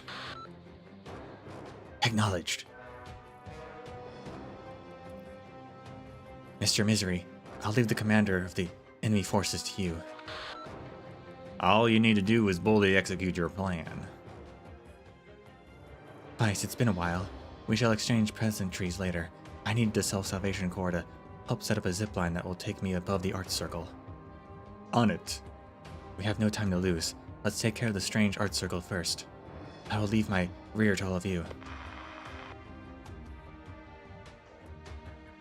While I was still trying to identify the squad that suddenly came out to our aid, the blonde feline was already ziplined to the center of the battlefield.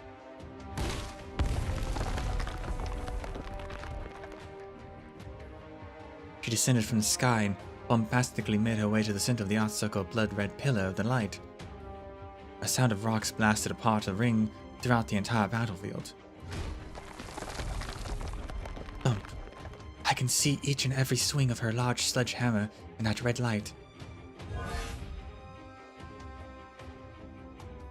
Forward.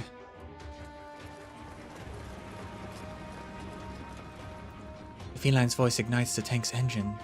I see a warrior holding a sledgehammer up high, leading the Victorians to retake our land. Look how easy our Victorian tank fire can blast that thing apart. We said as much long ago, the bloody devils are no match for Victoria's military. Crush them.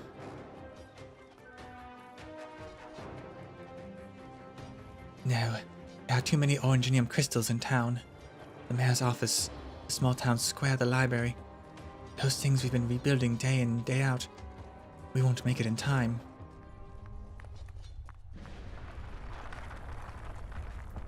Is it over? No.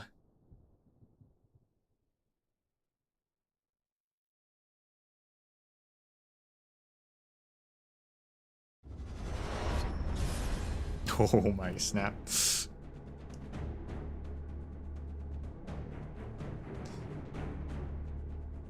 The pillar of red light rises from the building we built and intermingles with the festival fireworks.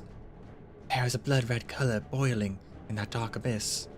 The similarly red worms are reaching their antennae toward the sky. The art circle has been damaged. The vampire's offspring are gone berserk. Seize this opportunity.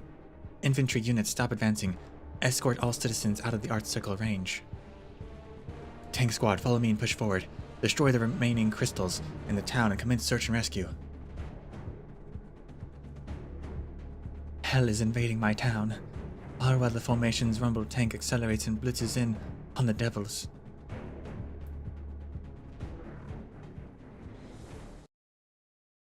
Awesome. That was close. I almost... Anyway, good thing I managed to pull through in the end. Sorry, Doctor. Please give me a minute. I need to get my emotions under control. Love to see the exemplars coming in to save the day.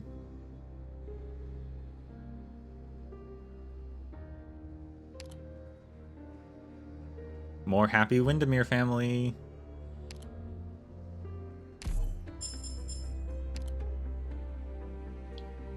Honorable Duke of Windermere.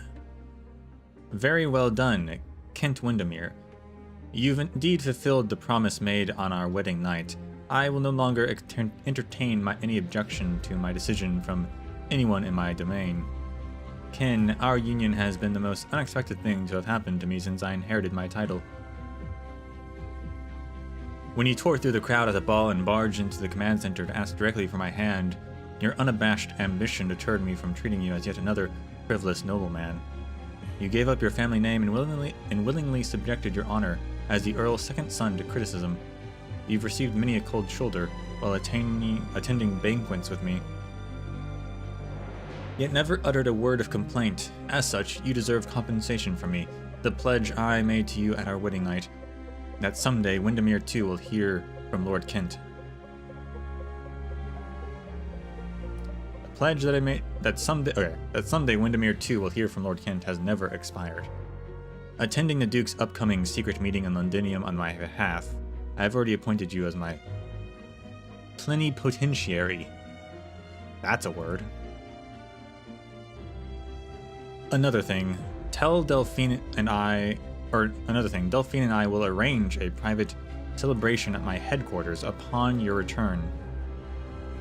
Amphilis, Duke of Windermere, Lencardine 1093. Her name was Anne Felice.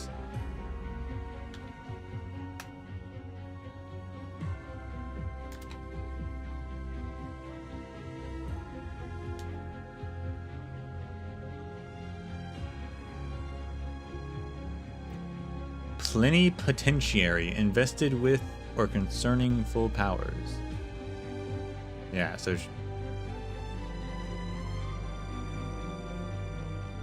she invested her full powers as the Duke of Windermere to her husband for that meeting. Okay.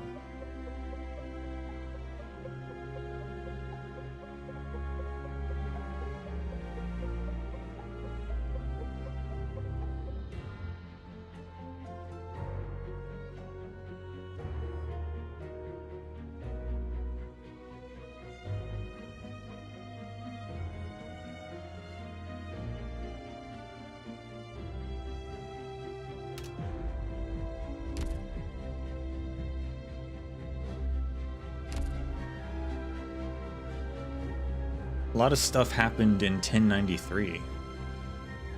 Was the first one also 1093? Did that have a date? No.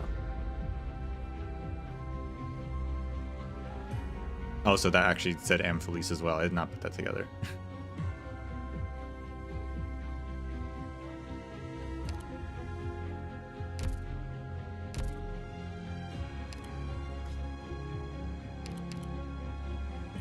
Special entity within the Crimson Court, ensuring that no touch of the Crimson's domain or dominion over blood goes to waste. They collect the essence condensed from the blood spilled in the battlefield and wait for it to be given form again to the ancient rituals of vampires. Cannot be blocked, collects 5 pieces. When defeated, drops all collected. Okay, so I'm guessing is what's happening is that it brings it to the altar. It doesn't say it does that. I thought it just picked them up and then for some reason dropped them, but it brings them to the altar. It should really say it does that or something.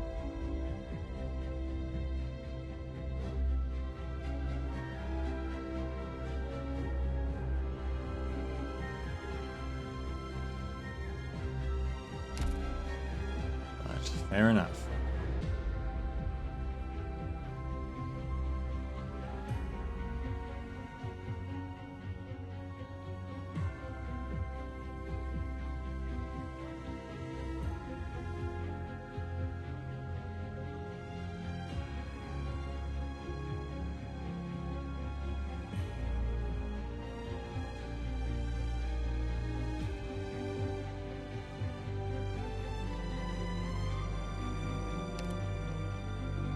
All right.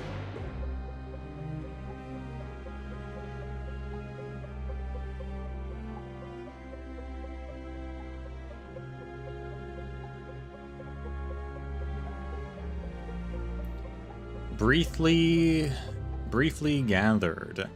Pool our information. Communicate our achievements. We are about to part ways once more.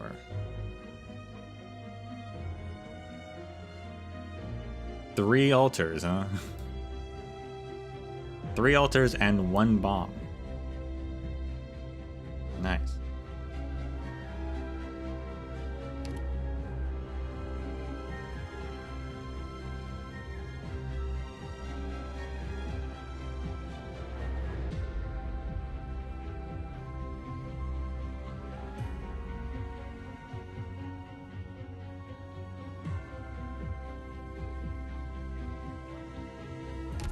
Is Ifrit still...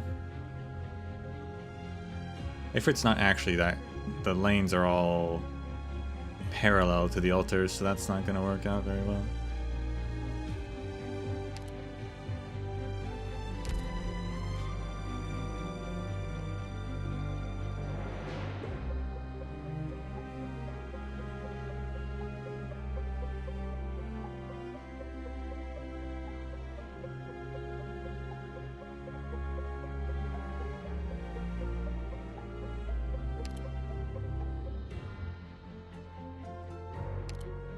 I guess we can replace her.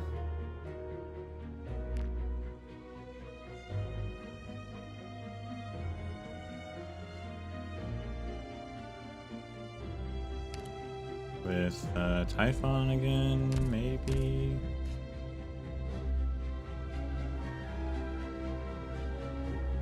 The layout's not that great for her necessarily either.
We'll just go with it and figure it out. Take these It's weapons and tools.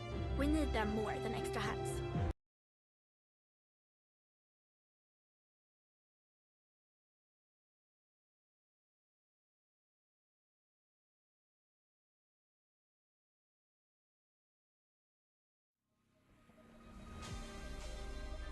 Arknights, are you to blame for this battle? Of course. There's a bunch of guys in the way as well.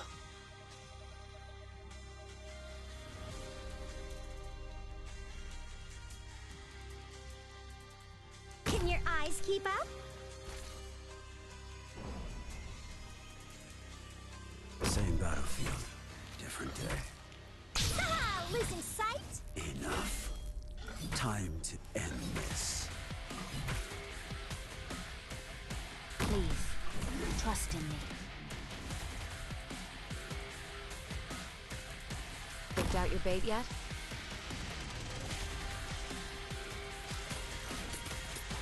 Enough. Time to end this. Got a problem that needs solving?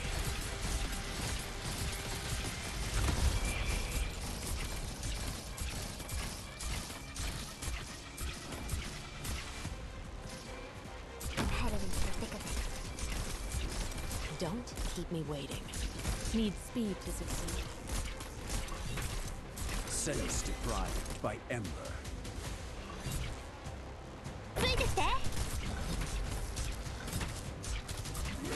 Don't keep me waiting.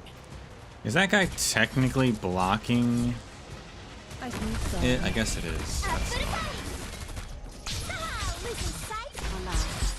Now ignited. Stay calm. Moving to designated location. In position. Drawing the bead on the target.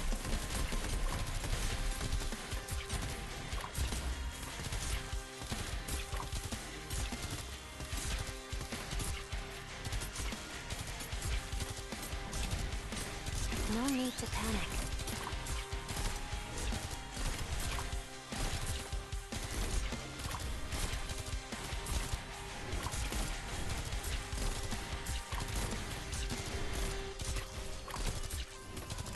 Oh, the altar turns into a bomb. I don't actually have to do that whole thing again.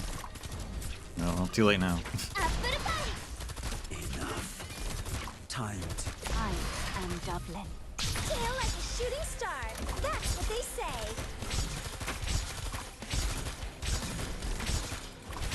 I know what to do. sense deprived by Ember. Mission fire. Got a problem that needs solving?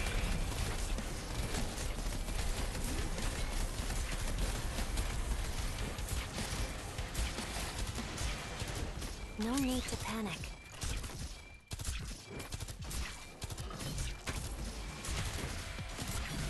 Need speed to succeed. Oh, but that one didn't turn into a bomb, so By it's Ember. specific. Okay.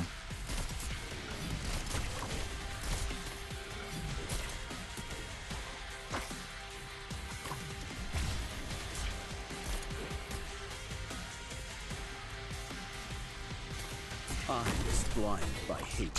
Kill like a shooting star. Endless burn. Moving fast. I see them. I'll be right back. The battlefield all around you. Where do you think you're running? Need speed to succeed.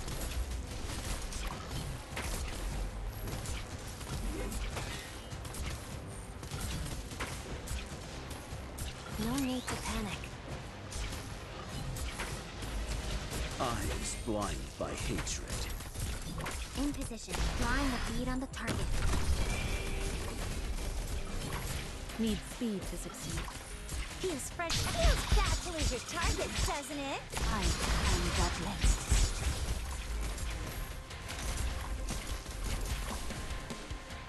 I'm listening.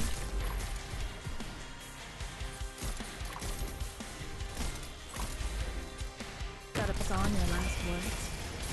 No better watch your step. Mission accomplished. All right, that wasn't too bad.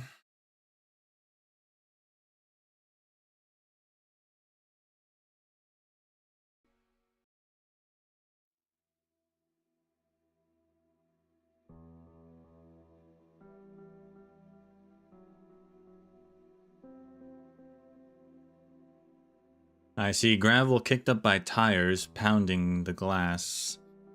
Similar sights keep retreating from the car window.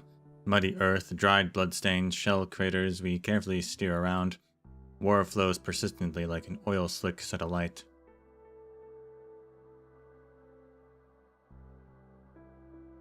The atmosphere outside the car is tense. Everyone remains silent. The driver is focused on driving. Paprika sits beside her, occasionally turning her head to cast a worried glance. Okay, we're with these guys. In the cab, the miner casually oils his weapon. The shopkeep from Kasdal mimics him. He cries out suddenly. Looks like he cut his palm. Oh, are we Amia?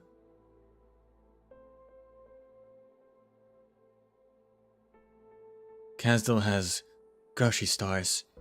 Children gazing longingly at candy that as they lean against the counter. Old folks complaining about the changing price of salt. It makes sense, but I never really thought about those sights before. For me, Castle is just a distant memory. When I was little, Babel briefly stopped near Castle. I only remember it from a distance, a sight like a steel monster crawling through the wastes, leaving debris and thick smoke in its wake. Teresa held my hand and told me that this was her home. I remember, at the time I didn't know what the look on her face meant. Much later, I talked to the operators about Castle. Mudrock called it a barren land of houses stacked on top of each other. Storm Eye talked about internal furnace and crystal clusters on the city walls. She laughed an icy laugh and said, if I were a bunny like you, I'd stay clear of the place. Castle feels like a vague symbol, representing all kinds of things: pain, hatred, oppression, slaughter. I know these are all true objectively, but they're not everything that is Castle. Setting all that aside, I know it's the place where Teresa sacrificed everything. Even Teresa's, the mastermind behind this war, grew up there. What does the Castle they envision look like?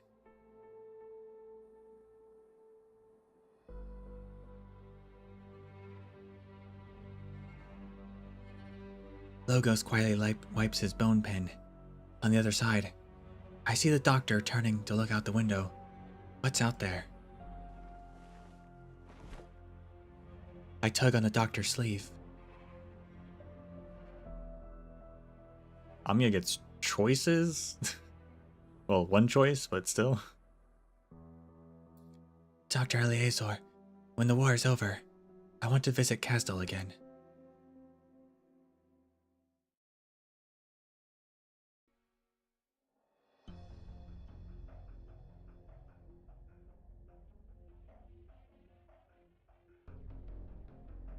Stop the car.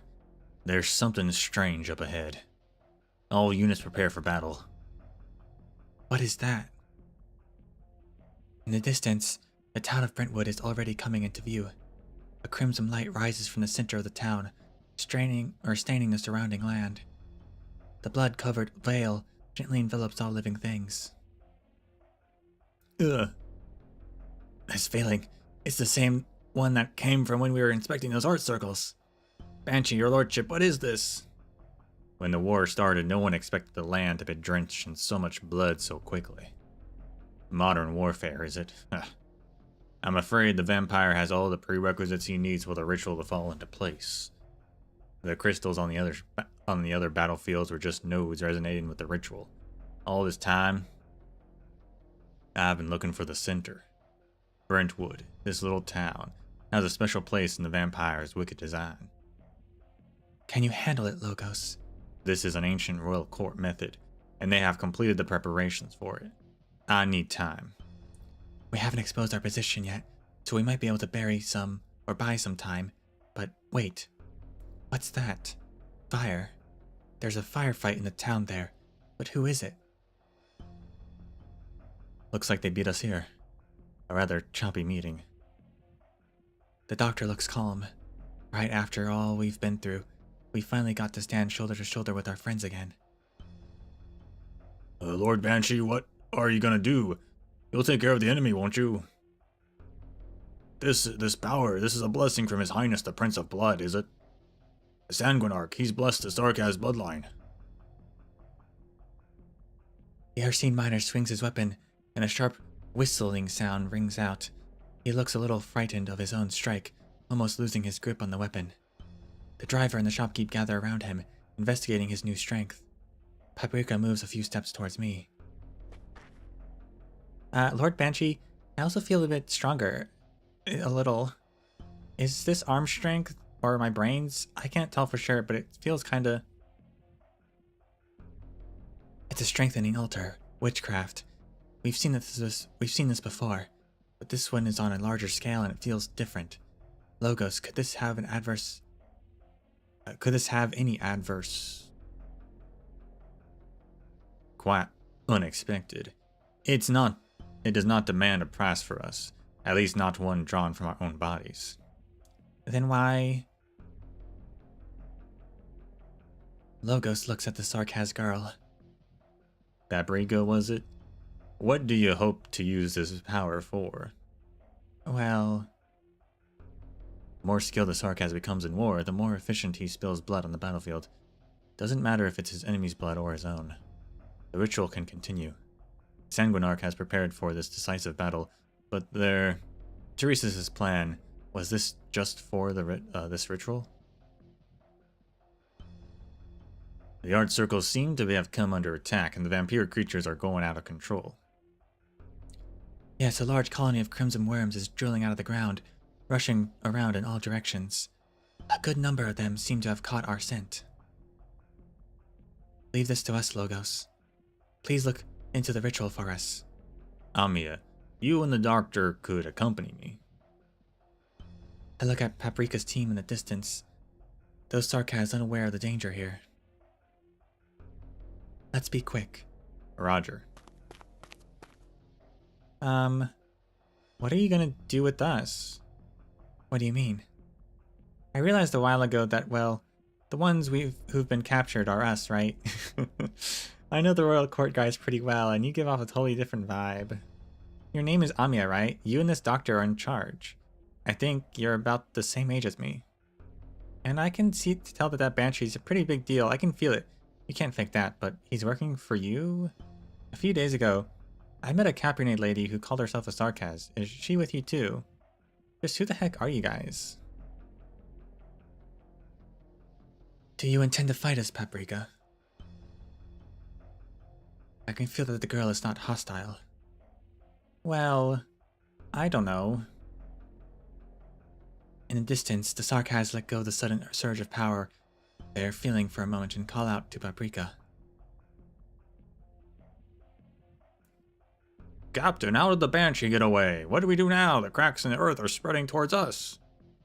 Why'd they have to leave those two prisoners behind? Did the big shots in the royal court trust us so much? Yeah, be on the guard for threats from that direction. I'll keep an eye on these two.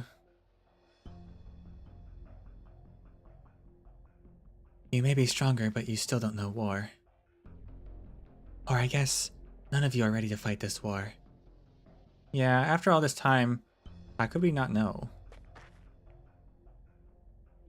I get a little closer to her, but she seems to misunderstand my intention and retreats half a step. Then, as if making a difficult decision, she holds her ground in front of me. And at this point, I realize she's about to do the same height as I am. I'm the captain of the transport team. If you're gonna do something to us, you have to start with me. Well, they're just regular people who answered His Highness's call to arms across Terra. They don't even know what they're doing. They just transported the stuff General Manfred says to move.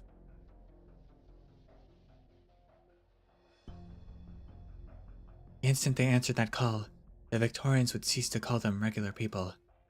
And that's got nothing to do with what they're actually done. I think of the fires in Octarig, the factory pipes in Sedin, the street corners of Norport. The survival of the Sarkaz means the destruction of Victoria.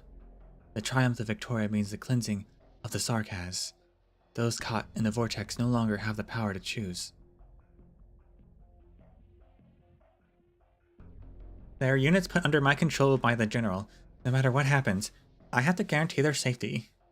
I swore as much to General Manfred. The General, huh? Then first things first, let's deal with these out-of-control bloodworms together. Tell your team to fall back. Don't take any chances. These creatures will suck dry any blood they can find. Doctor, stick close to me. I'll use my power to clear the way for us and for them.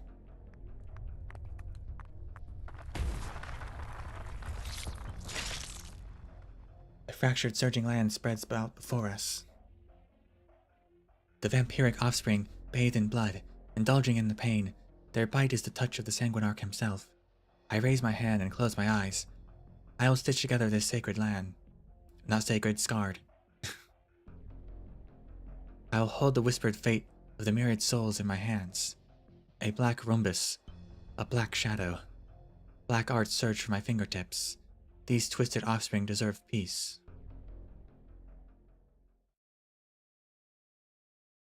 Hey, little bunny, there's a faster way to seal those cracks, you know. That W. Yeah. W. Bang, bang, bang. It's Sarkaz mercenaries. Watch your footing, young yarn ball. That's not a great place to stand. Huh? My advice is to give that lunatic a wide berth. She's tossing bombs around. W's not the type a sweet little Sarkaz baby ought to be close to. Oh, Ines. Thanks, wait. Over your head there, that's the Black Crown. You're the one General Manfred was talking about. I heard Manfred picked up a kid. Guess that was you. These Sarkaz are under my control. You're their captain, right? Hey, let go of me. Who are you? What do you want? We're on a mission with the military commission and all the big shots from the royal court. Great, I'm here to enforce their discipline. Hey there, Amia. And of course, Doctor. Hodor. What's wrong? Your first face-to-face meeting got you feeling disappointed? Did he spend more time playing the antagonist than working on our side? I'm not used to it either. No. Thank you for your help, Hodor.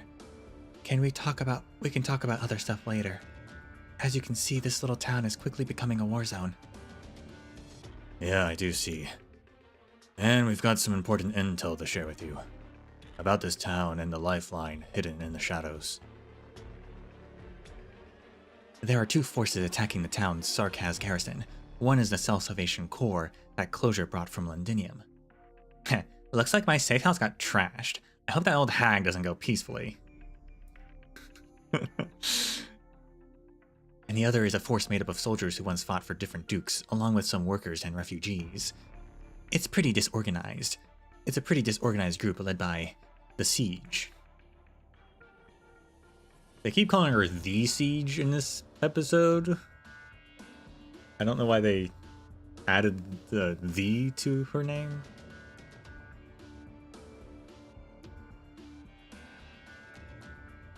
We reached the town to find the battle has mostly subsided. Logos has not yet returned from the town center.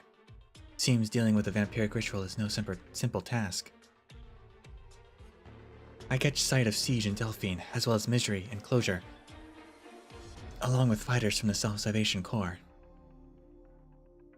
When we left Londinium, we never expected this rendezvous in Brentwood would be so difficult for each of us.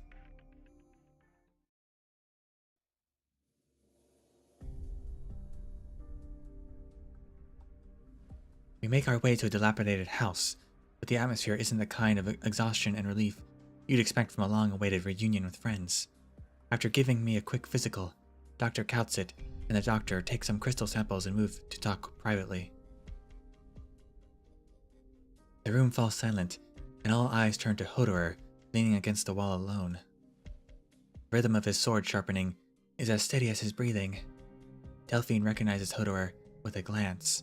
General Manfred, the Castle Military Commission's right-hand man, he was involved in the execution and assassination of many political figures throughout Londinium. Then Hodor tells us about the Farenmut brought to Londinium by the Sarkaz. Help! Shush. Quiet down, Sarkaz profanity.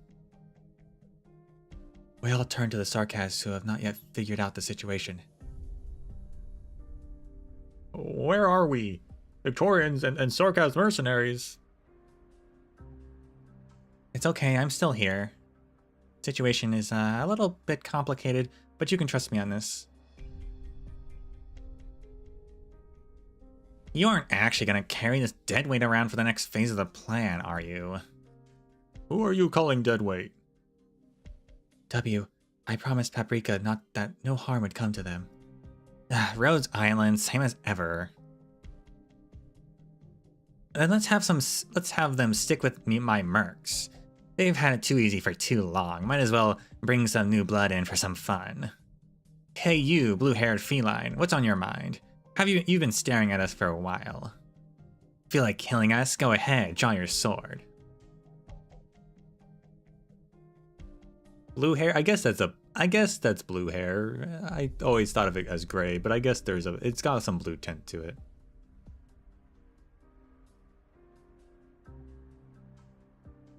Not gonna do it? If all you want is a Bolivarian standoff, I'm gonna pass. Me and my men ought to hit the road. You can stay here and stay mad. Oh, and by the way, Ines, if you're gonna fight the Victorians, make sure you let me know ahead of time. Don't wanna miss the show.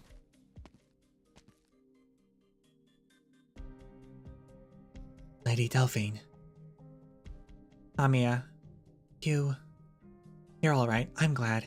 I was worried. Amia, I'm sorry.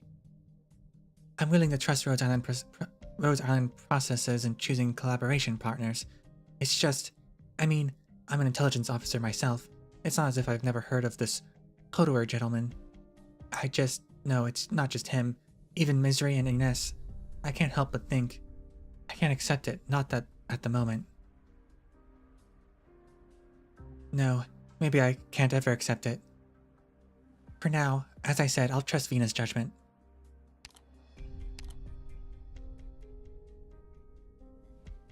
Does she actually think Ines is a sarcasm? Is this the first person? Did she finally fool someone?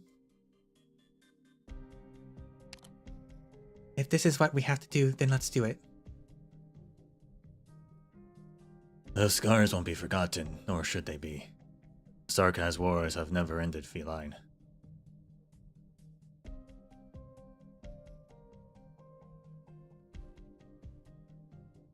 Cut the military commission's supply lines, indeed. This has been our goal all along. In any case, this is a way to end the war quickly. And as for this Farenmut,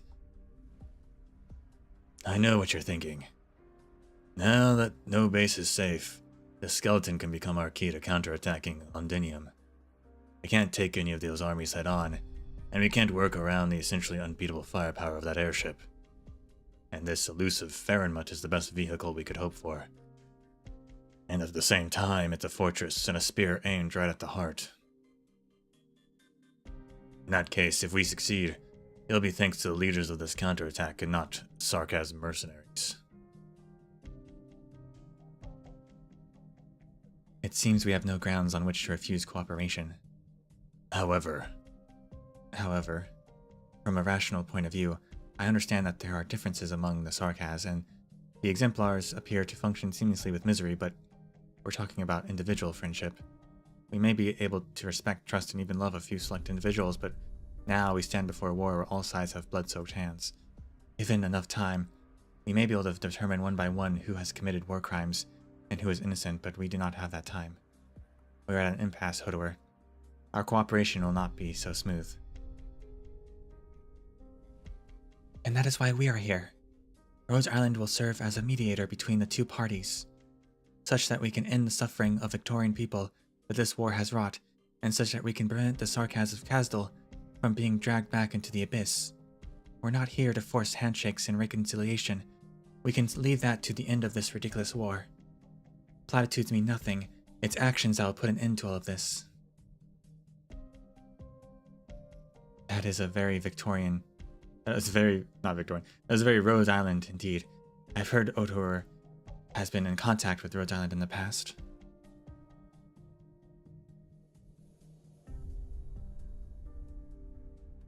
You've mentioned the place where the Farenmut is docked, among a large number of Sarkaz garrisons.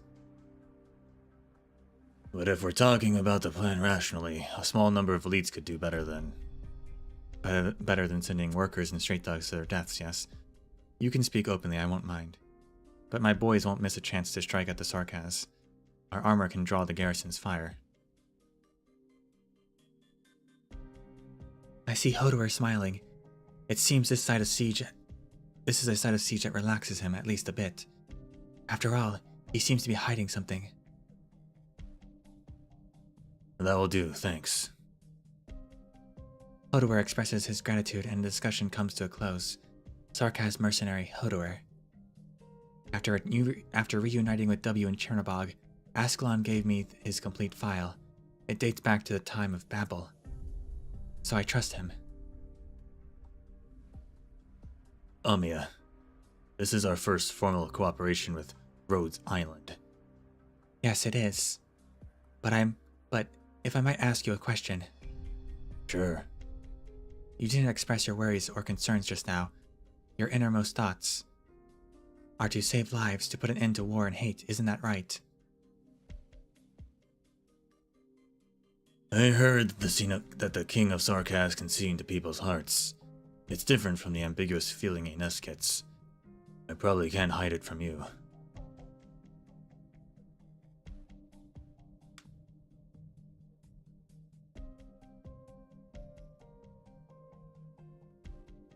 I can respect a Sarkaz who has struggled since the Babel days.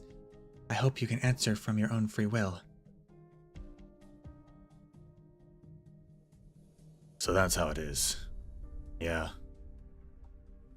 I'm fighting for that future. Very good.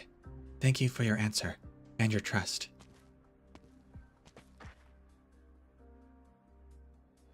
Logos, Dr. Calcit, you're back. I have analyzed the vampiric ritual. The results are worrying. It is indeed a blood blessing, using ancient and very fine techniques.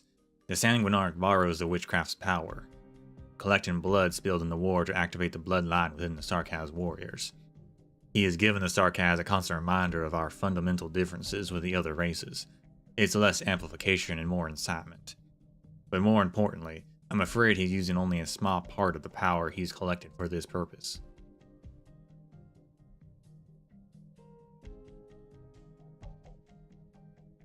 More energy is going somewhere else, somewhere I don't know.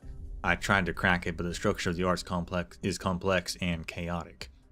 It only points to Londinium.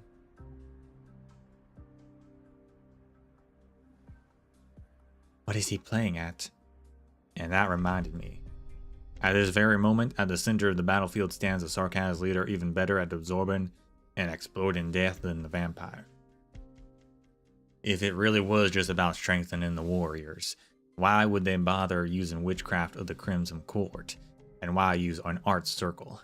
Such that even the towns on the edge of this war get roped in. Do you have a theory? The airship, the Farinmut, the shard, and the witchcraft device right here. The doctor's concerns are justified. As you said, the Farinmut will be our most important breakthrough, and we must take action as soon as possible. Whether vampire or Noxahir, even the Confessari, they are all exposed to Nightingale in the most unusual way. They are taking risks. There is a reason why the war is being fought at this particular point in time. Teresis is preparing his final trump card in Londinium. Sure, seizing the capital of an empire is already unheard of, but what could it be? Let me start with a fundamental question. A question so fundamental that even the Sarkaz have forgotten it. Why are the Sarkaz so uniquely susceptible to oropathy? Yeah, why is that? To drive them away with fire is easily done. But if we're to ensure they'll never come back to hurt us, then a fire is not enough. What is Nightingale's power again? I don't know fully. I think it has something to do with the King of Sarkaz, like they made her to take in the power or something for the Confessari. I'm not sure, but now like she mentioned the council, as the council said, the other groups are also like, I don't know. I'm not sure what's going on with them and her.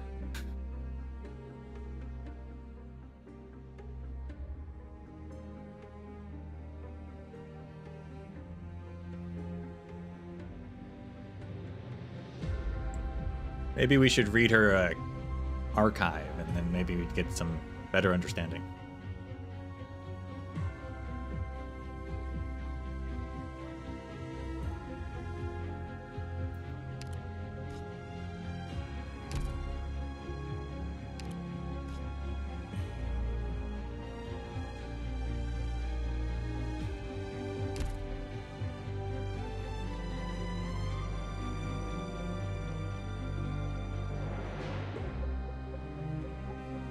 I'll even pull it up. Let's just do it. Let's see if this helps us.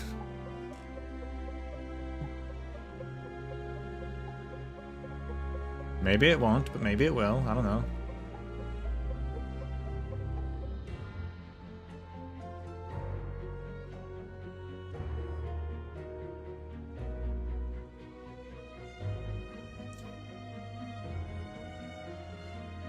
Alright. Nightingale, Sarkaz of the group of called the Followers, all other history missing. Possesses amazing talent for originium in arts. Yada yada yada.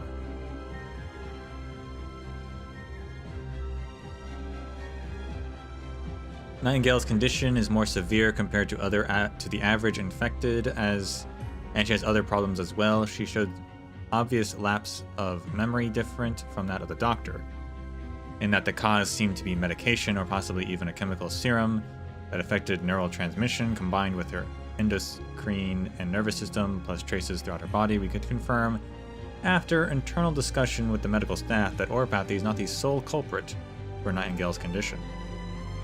It was good that Shining brought Nightingale here, no matter what you cut it. At least at Rose Island, we can offer the poor girl a relatively free environment for her to deal with those problems. Sadly, as one of the most skilled healers I know, and someone who could easily discern symptoms and their sources, she ironically could not do the same for herself. How mockingly cruel.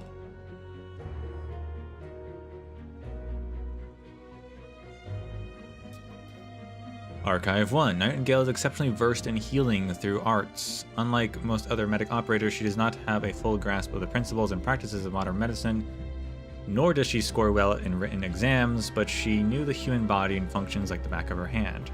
Her medical applications of Oranginium were also profound and left the researchers observers in awe. Operator Nightingale possesses unique Originium arts. She can generate an invisible field around herself to mitigate or even completely neutralize powerful Oranginium energy attacks initiated by enemies. Operators not familiar with arts dubbed this field the Sanctuary. Dr. Calcit suspects Nightingale's healing talent shares the same source as other Oranginium arts she displayed, though the conjecture has not been proven to date. Archive 2. Even at Rose Island, Nightingale remains a unique operator. When she first arrived alongside Shining and Neural, Shining expressed her wish for the island to offer Nightingale comprehensive physical exams and treatments. Memory loss, deficient mobility in limbs, redacted.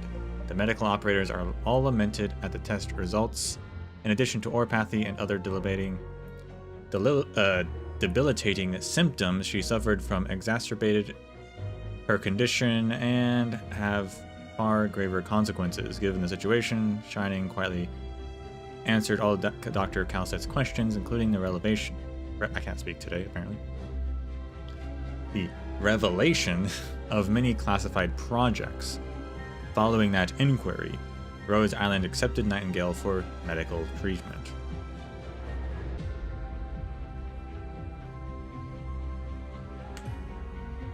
Archive 3. When she got better, Nightingale requested going on assignments with operators Shining and Neural.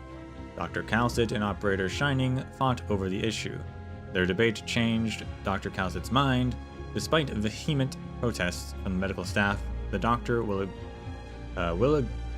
still agreed with Shining and approved Nightingale as an operator to serve Rose Island.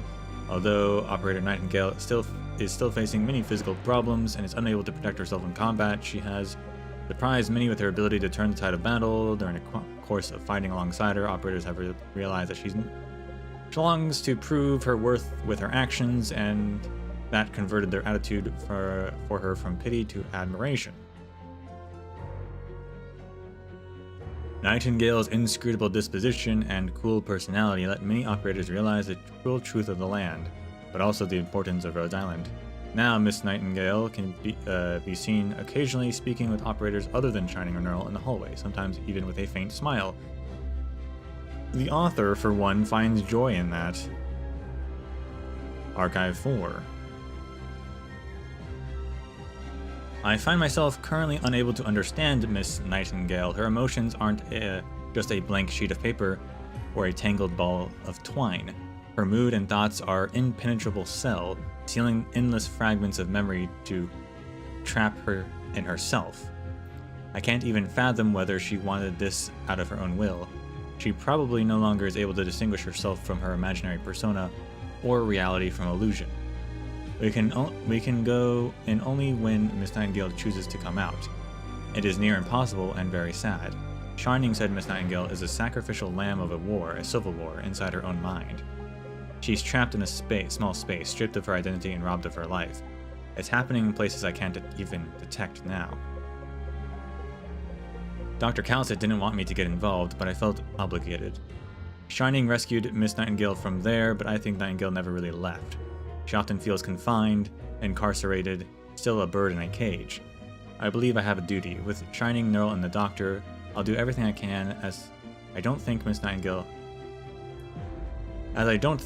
Nightingale as merely a friend. Amia.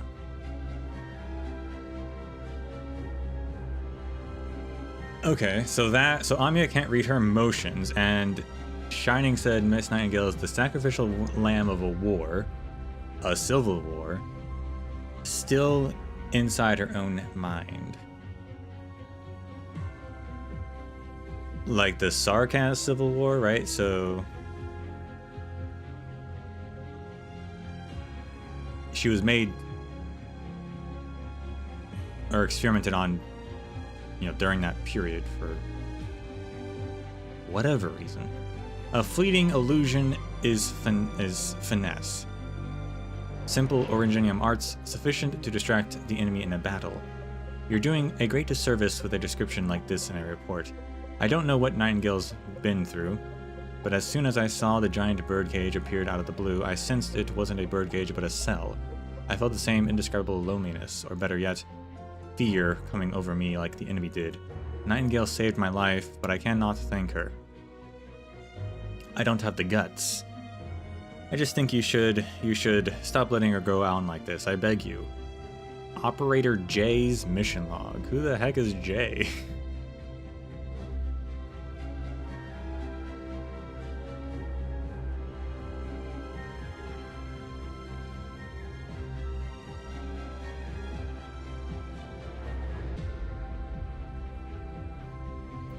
J? No, not that J.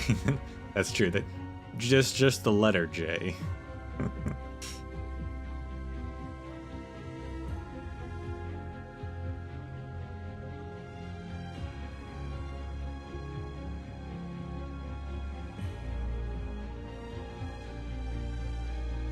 But so that didn't tell us much. But the second arc, the second to last one with Amia's a conversation or diary entry thing. I think that pretty much still fits with the idea that, yeah, so like she was a sacrificial lamb for the Civil War. That's still like going on inside her mind in a sense. So, which to me, yeah, so I think she was supposed to be the Confessori's own King of Sarkaz. Right? Just as Amia and Nightingale are pretty much the same in that regard.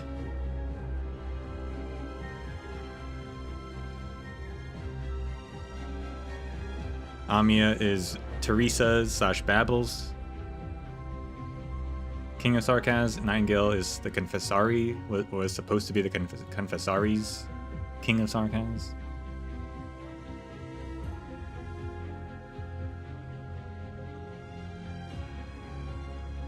That seems to make sense to me. We'll see if I'm proven wrong.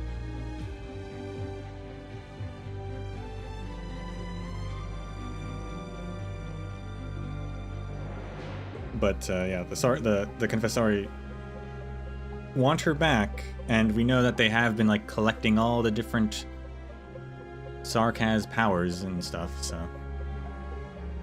and they admitted to wanting the King of Sarkaz for themselves anyway. So.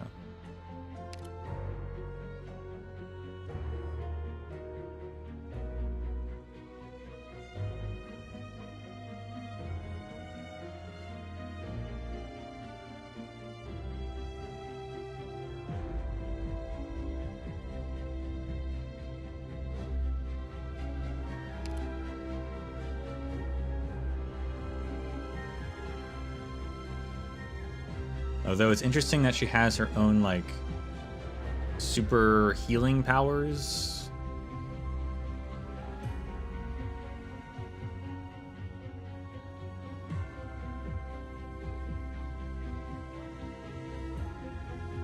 Like, why does she have those if she was supposed to be the king of Sarkaz? I don't know. I do not know.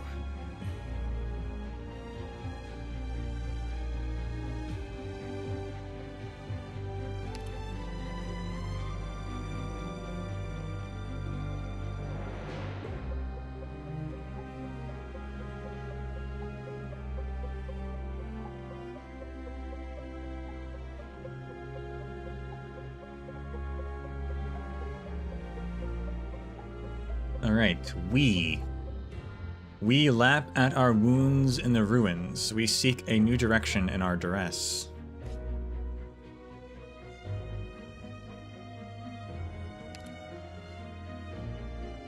Oh, I'm out of sanity.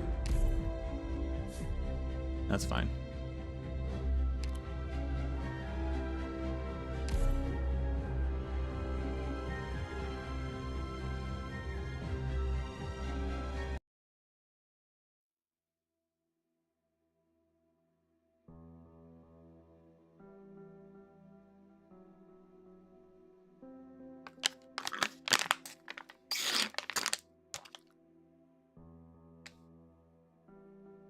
Alright, we're back with this guy. With guard.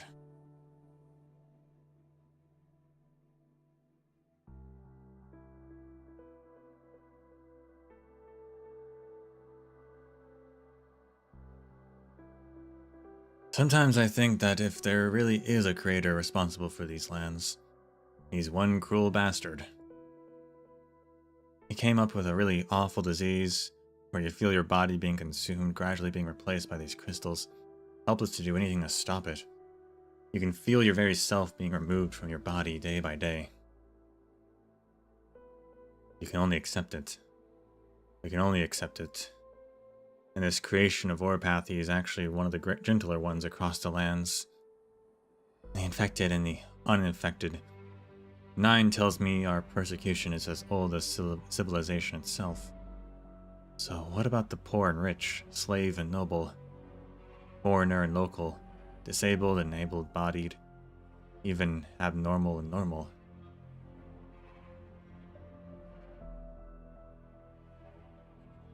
A parasitic disease is scary, sure, but Orpathy is only the most obvious, the most prominent of the terrible diseases out there.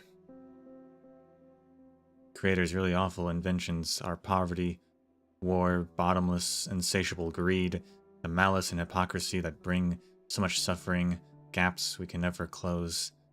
But the truth is, we all know no creator came up with that stuff. Humans, we invented it all on our own.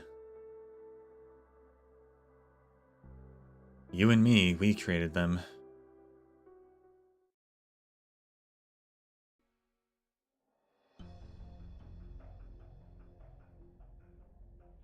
Good news or bad news?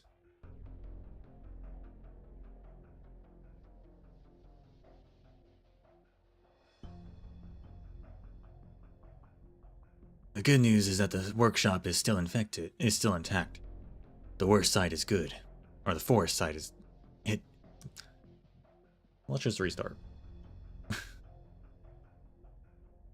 The good news is that the workshop is still intact. The forest hit it good. The Dukes and the Sarkaz never got to use it as an outpost. The bad news is someone's living there. We saw lights. I walked up, identified myself, and the lights went out. Might just be refugees or deserters. But they put the lights out. That means they are wary of us.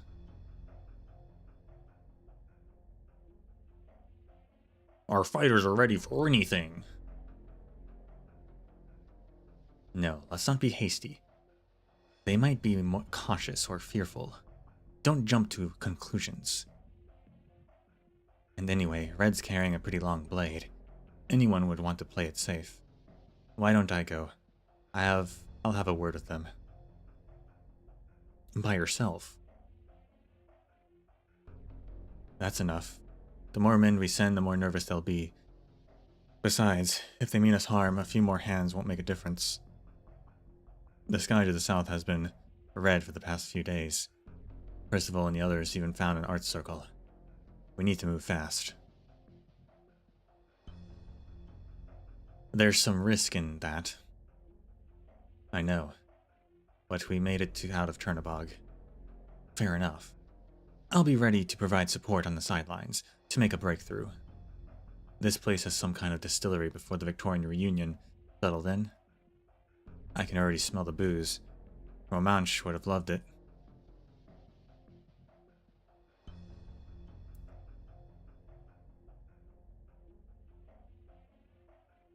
It certainly was a distillery. Secret distilleries like this are common enough in Victoria, dodging around punishing taxes imposed by the lords. They could be used to make crude medication for the infected. Soaking, mixing, distilling herbs would work, but purification? No way. Starting to admire the Victorian reunion, they found this place and turned it into a distribution center for medicine. When did they start calling themselves Reunion and build all of this? I'm not sure. All I know is that the building is just an old house covered in vines now. No movement around, no lights in the house. A figure flashes by the window. Red was right. There are people here, and they've spotted me. I dust off my clothes and fix my hair, trying to look more presentable. Hello? Anybody home? No answer. Hi, I'm Guard. I've got a team nearby. I'm pretty sure you saw them earlier. Don't worry, we mean no harm. The Victorian reunion used to use this workshop to make medicine. It brought hope to a lot of infected around Londinium. Its medicine even circulated among the workers in the sewers below the city's industrial districts. Whoever you are, you know the war is turning a lot more people infected. We want to get things going again here, to help them. Since you're occupying the place, we need your cooperation. We can provide medicine or other supplies. We'll trade fair. Still no response. The doorknob turns and I grip the hilt of my sword. After everything we've been through, I know it's pretty likely I'll be staring down a pitchfork or hatchet next. I'm numb to that sort of thing now. The door opens. Reunion, you said? Your clothes. Who are you? Maze. Come in.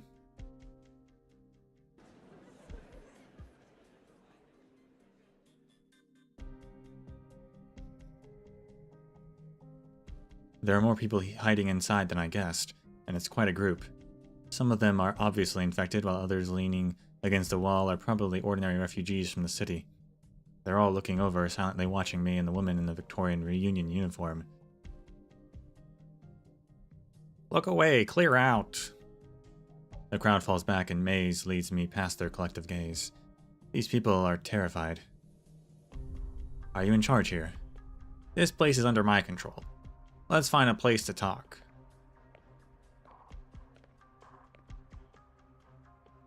Victorian Reunion. Percival is in Victorian Reunion too. Our organization doesn't exactly have franchising procedures, and once word of the name spread around, the reunion flag started popping up in all sorts of places. That also means that there have been various acts of violence and acts of revenge taking place under the reunion name. That kind of thing that happened in Chernobog. I started looking at this Maze. She seems nervous. Her gait is unnatural.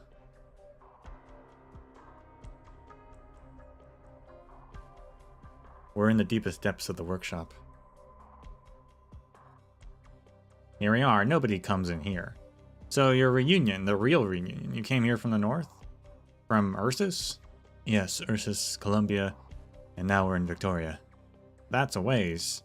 Your uniform, it's... I used a bedsheet. I ran into a group from Ursus before. They said you dressed like this. I think I got the emblem right. Looks a bit big. Did you come here just to mock my handiwork? So you control this place just because you dressed up in the garb of the infamous reunion? Let's get to the point. I don't have much time. You want to get this place up and running again to start making medicine? Yes, if news got out that Reunion is running this place again. No. Things are more complicated than you know. We have all kinds of people here.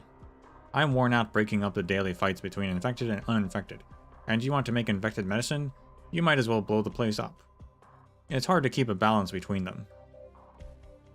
You're a reunion, aren't you? At least, you claim to be. More or less. Who are your people? What else would they be? Homeless infected, war refugees, people who have lost everything. We all need a roof over our heads. I first came here with a few other infected. We found this ruin. Later, more people came, including some less than honest folk. We don't take anyone else in anymore. I'm glad to see you, reunion comrades, but I don't want to worry anyone here. Worry? That you're conspiring with us to wipe out the uninfected in our midst. Whether or not it's just a pretext to get us to open our doors to you, we can trade supplies, but let's leave it at that. There are plenty of uninfected here, so I get what you're saying, but I still think it would be a good idea to talk it over with your people before you come to a decision. As long as we can get back to making medicine here, we can come to a long-term agreement. No, thank you. Now, off with you. It was nice meeting you. If you want to take this place, you're welcome to it, so long as you can take it. I can't see her expression behind the mask. Maybe she's just bluffing. Oh, right then. But I turned around and, nevertheless, getting ready to leave. Hey, reunion. Yes. Is Tallulah with your group? She is. Another Tallulah worshipper. Sure enough, she's our banner, and that's her cage now, too. I hear she has a nomadic city. Does that city of hers only take infected?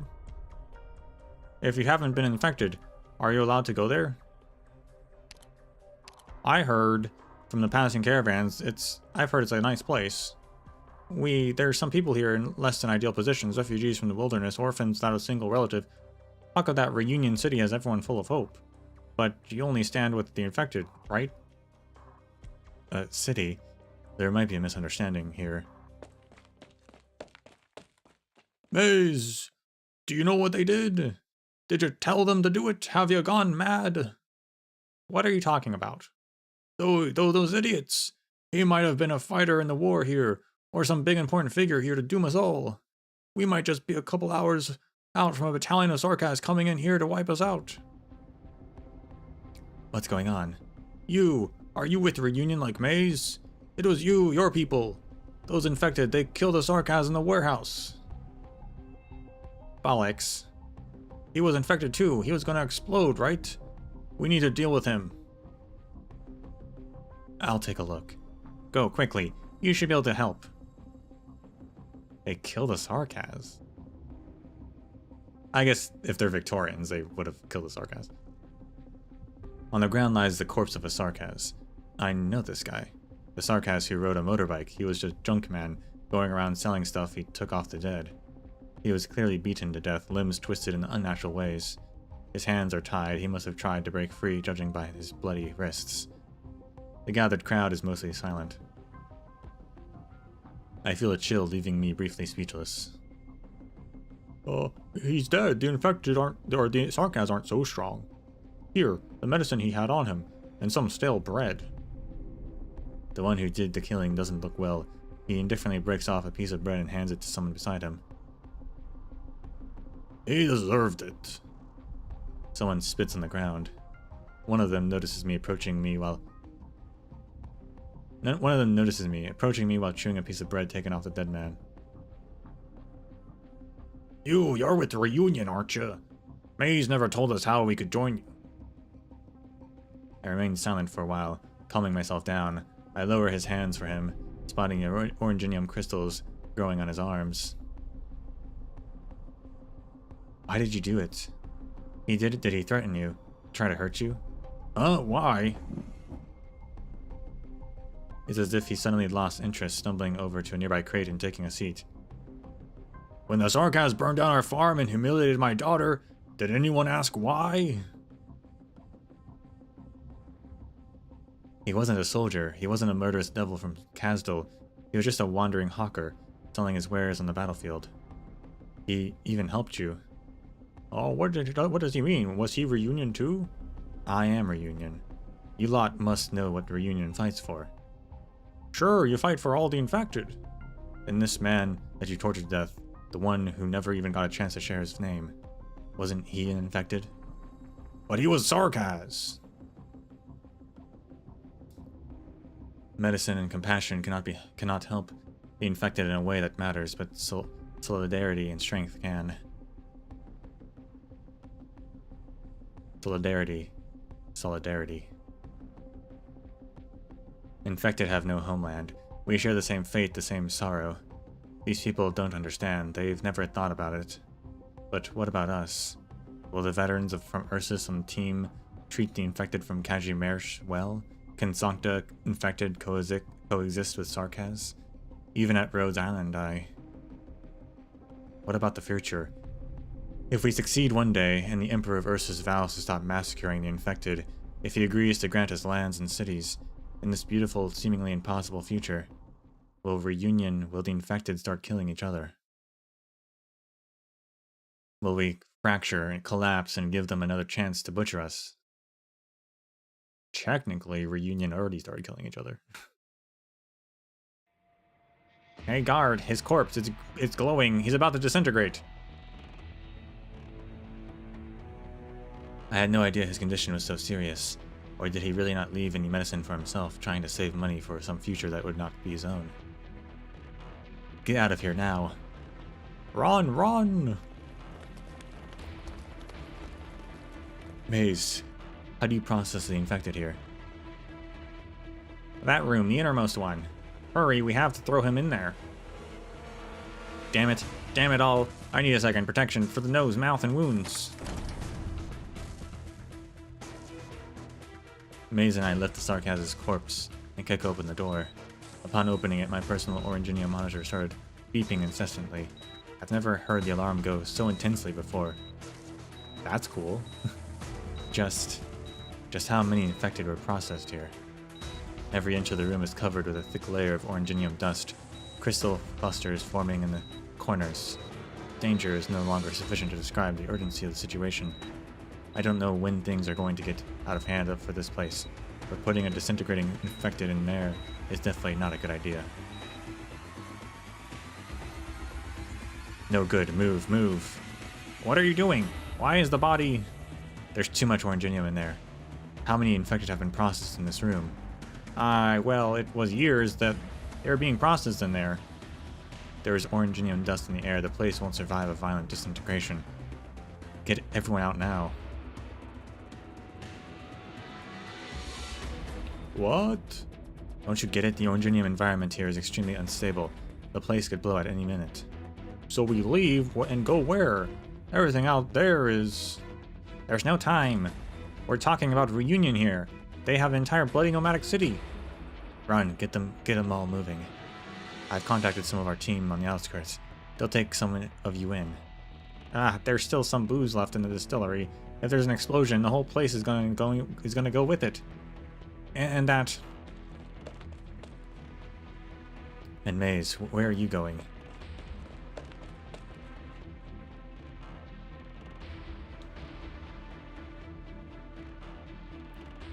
The woman dressed in a Reunion uniform is struggling with the machinery in the deepest depths of the workshop. What are you doing here?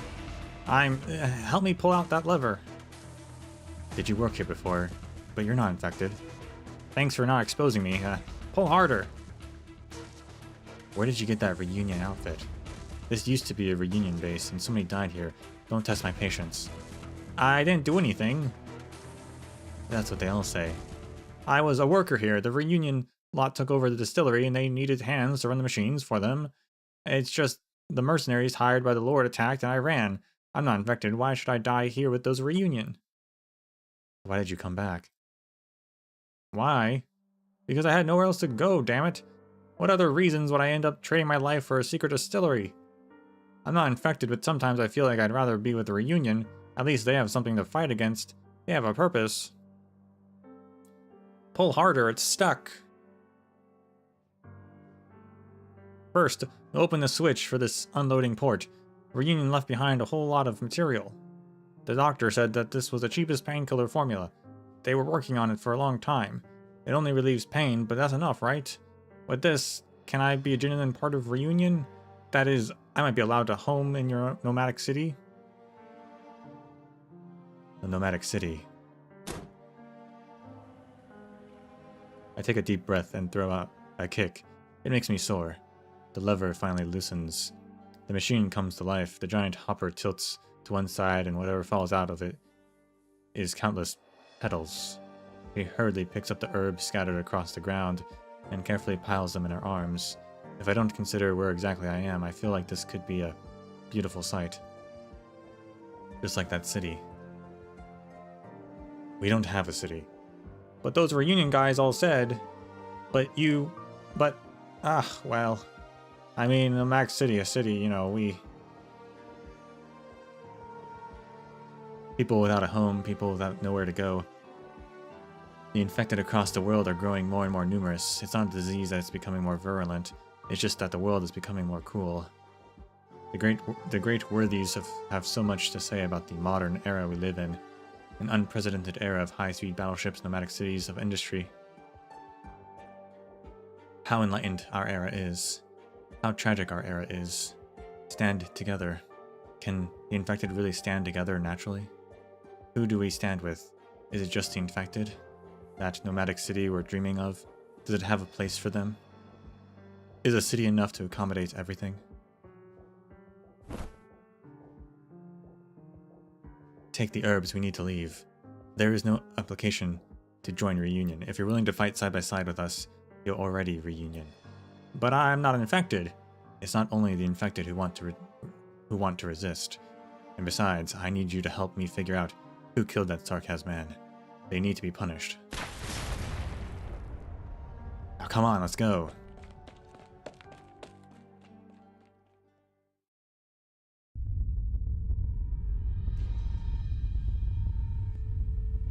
We make our way quickly through the gigantic tank. Some places have already started collapsing.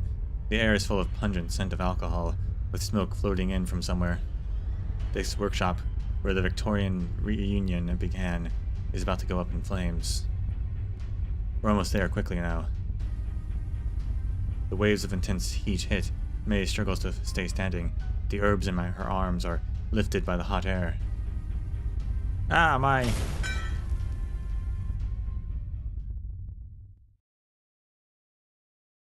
Above our heads roars the sound of buckling metal. Well, alright, I push her away. But then I jump with all my strength and gather up the petals.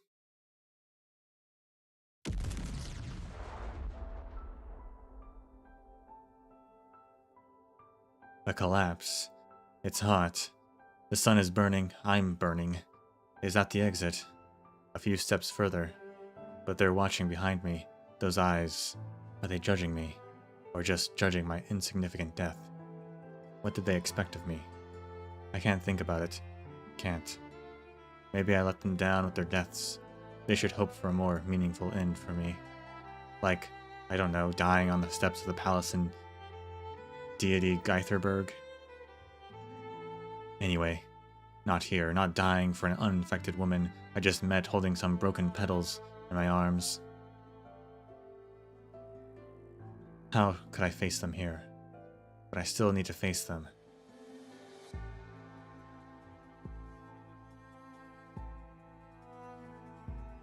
Take them and go. The exit is right ahead. Don't lose them this time. I might have crushed some of the petals. Give them to a woman named Nine. She knows what to do. Don't dawdle, move.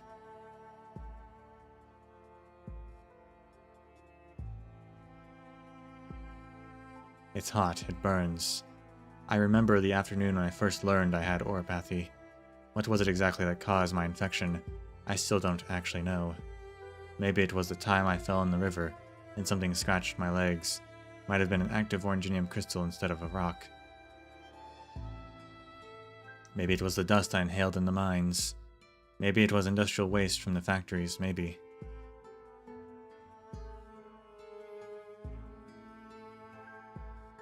But when I got home, the smell of smoke in the room hasn't dissipated. My luggage was packed and placed on the table where we usually ate together. I found a salt lake, but I wasn't lucky. Maybe I chose the wrong place. There was no boat at the time. I owe a lot to the reunion to the Rose Island operator who came over and talked to me when I was sitting by the lake. 9. Red. Crestful. Tallulah. I'm not sure if I'll be burned to cinders by the time you find me, but I hope this recorder survives. You ask, are we fighting for all the infected? Whether they're despicable, upper class, or even royalty? Or are the people we unite with, the people we want to fight alongside? Only the infected. Only them.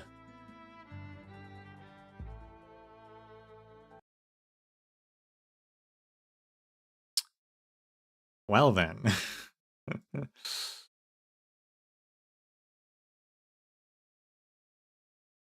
Didn't think, I mean, maybe he's not dead, but if he is, didn't think Guard is gonna die there. Live up to duty.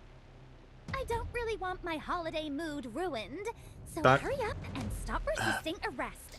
He had a lot of build-up just to die there.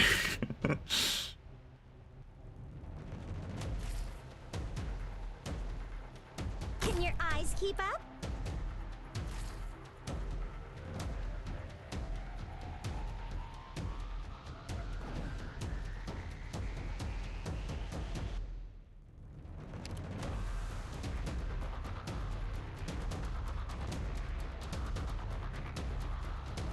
Radical strategy, but I can work with it. Any instructions? Ah, losing sight.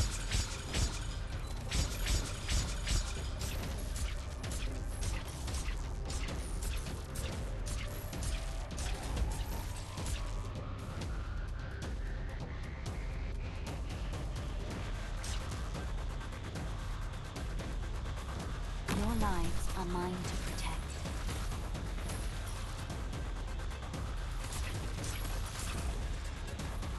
I speak so nothing. Here's fresh. Ah, losing sight.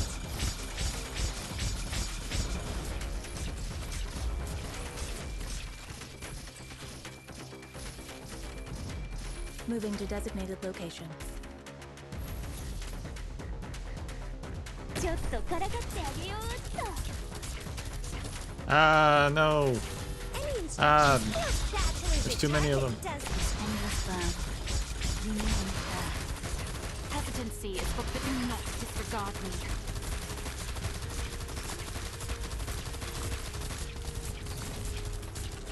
Any instructions? Feels bad to lose your target, doesn't it? I had luck. You ran into me.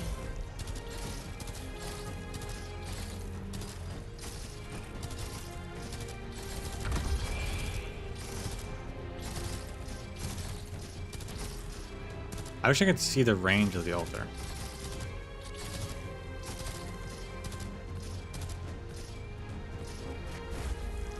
Okay, it's a 3x3 or 3 by it's a 3 wide, at least 5 long.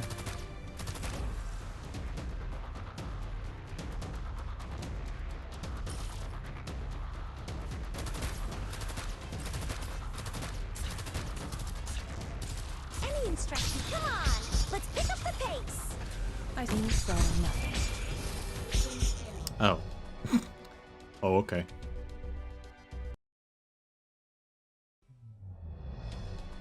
Doctor, an apology doesn't even begin to cut it. I'll try to make up for this failure on subsequent operations.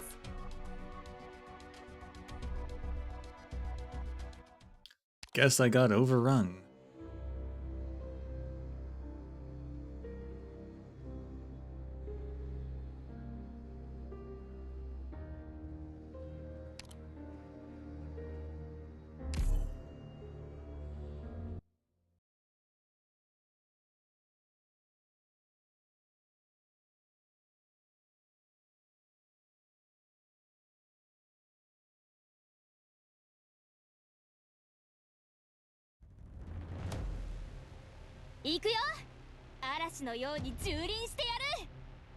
It is your tyrannies that fuel this flame. I'm listening.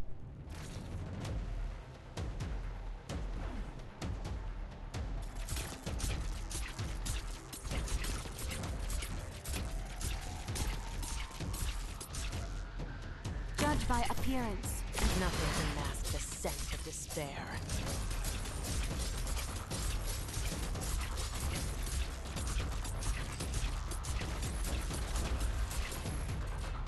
It's all nothing.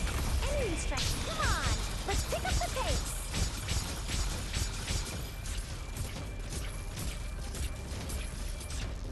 ちょっとからかってあげようっと。Feels fresh. Come on! Let's pick up A sacred course in the shadow. No one will find it.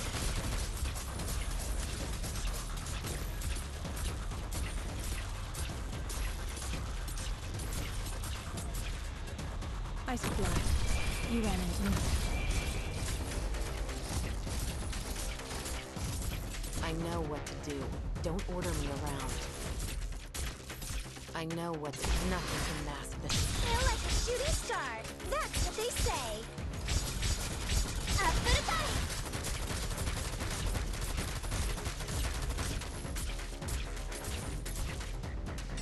Got blood.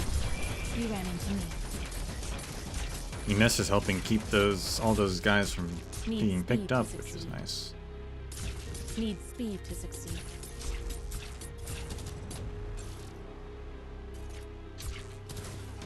Your lives are mine to protect. Of course, Enemy those. strike! Come on!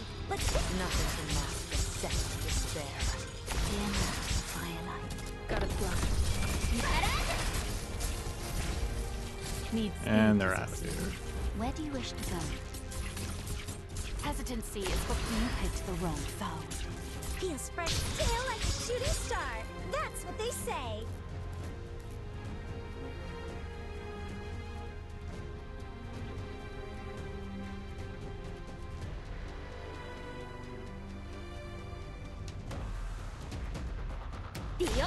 Enemies, you wanna you wanna come out?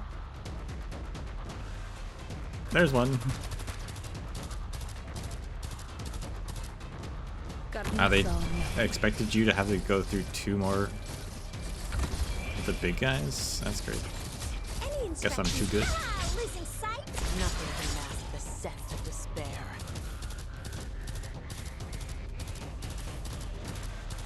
Up for the fight. Enemy strike. Losing sight. Hesitancy is no need to hold back. Don't keep on a sacred course in the shadow. No one will find it. Bad luck. You ran into me. Mission accomplished.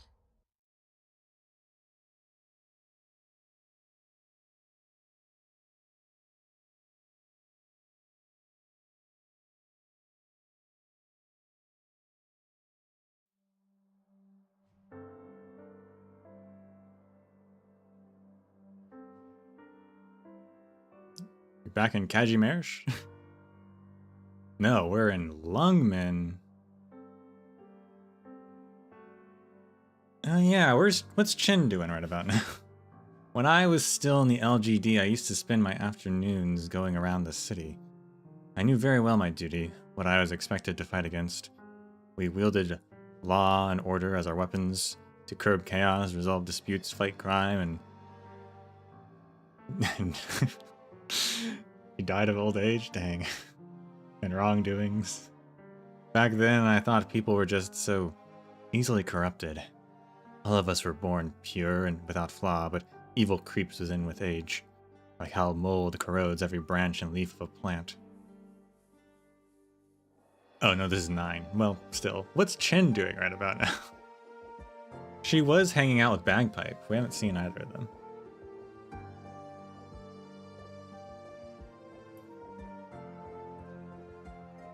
I used to think this land could be rid of evil if we were strong enough, selfless enough. I held that belief until I became infected, until I went to Lungmen's slums, and I realized that justice is even weaker than men are. When mutated plants grow from dirty soil, are the flowers in the greenhouse qualified to critique their twisted forms? Do they have the authority to cut off their branches? There's no way we can talk about the same kind of justice until we share the same soil.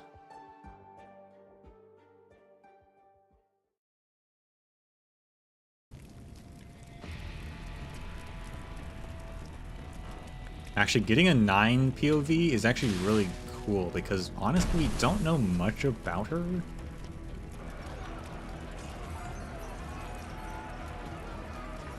Or what she thinks about and stuff, so this is cool.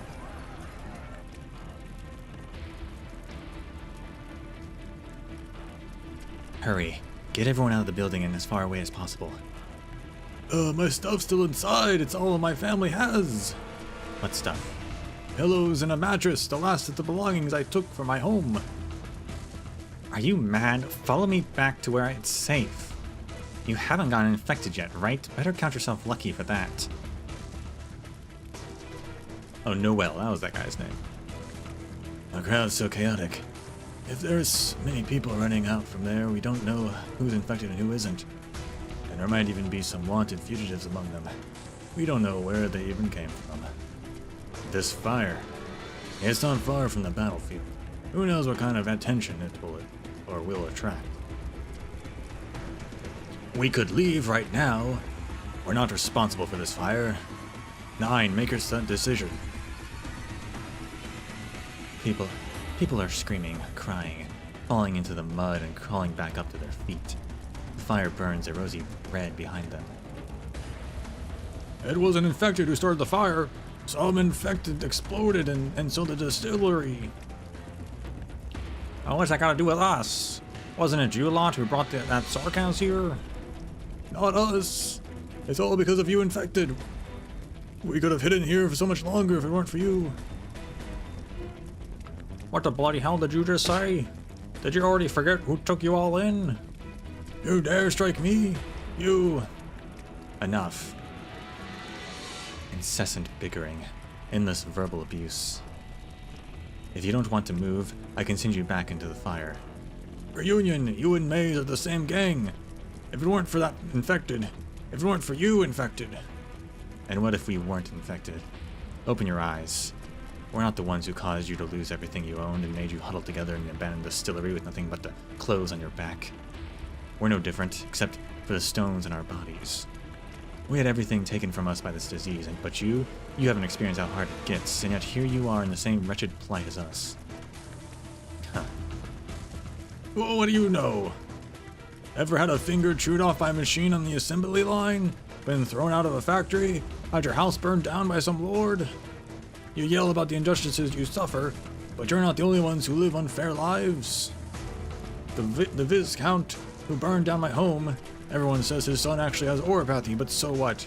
A bigwig like him could just send his son to a fancy hospital in Colombia. But he burned down my house with my 2 children inside it. Just because I couldn't pay my taxes. That's crazy. Just because I talked back to him. And no one dares to care because he's high and mighty while I'm disabled and poor. You're not the only ones who enslaved by your fates, so why does it seem like you're the only ones who can actually stand up to those bullies so brazenly and even kill them? Why? Because we don't want to remain enslaved in those chains. No one ever said you couldn't fight against it. There's no way I could do that. I don't have your Ingenium arts.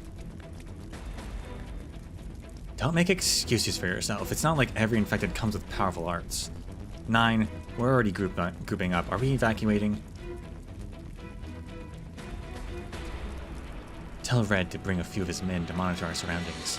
The battlefronts near us are currently at a deadlock, so the warring parties might be unable to spare any manpower to inspect the distant fire. Percival, help me calm down the people who just escaped and get their names to examine and provide medical treatment. We'll stay here for 1 more day at most to be safe. I got it.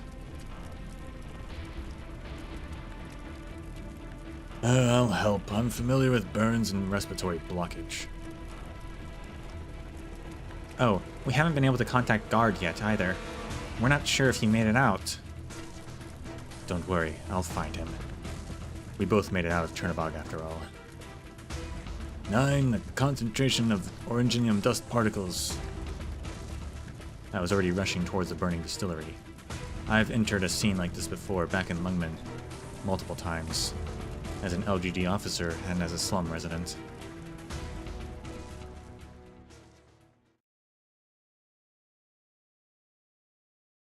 Fire means loss and also destruction. I always see tears falling upon charred remains.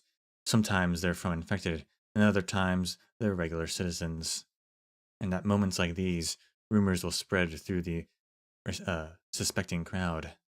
The casualties were a few infected, or perhaps they were regular citizens, or maybe it was an infected exacting revenge on his neighbors who had harassed him, or maybe his uninfected neighbors were fed up with all the sick people hiding just next door.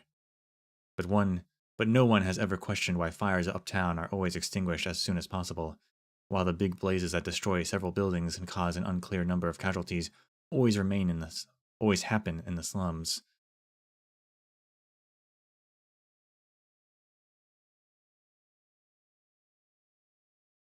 I burst through the distillery's doors and witness a portion of the building fiercely collapsing not far from the exit.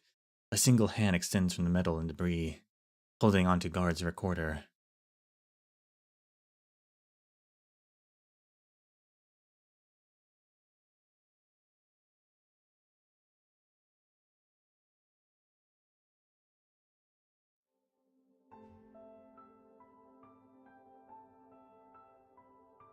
Or are you the people we unite with? The people we want to fight alongside? Only the infected? Only them? We infected are just the culmination of all the decay there is. We gather as one because of our shared experience. But what unites us is not just disease. Let's say we meet a noble abusing his power to exploit the people. How would we treat him if he was actually an infected? We can't use our infection as our sole criterion and slogan. Our companions must share the same belief. We will not only retaliate against the humiliation we suffered, but also liberate the same people who have caused this pain. We're not the only ones enslaved across the lands, so we should stand with them together. We need to get them to stand with us. We can't just fight against disease. What should we actually be fighting against? What are we building here?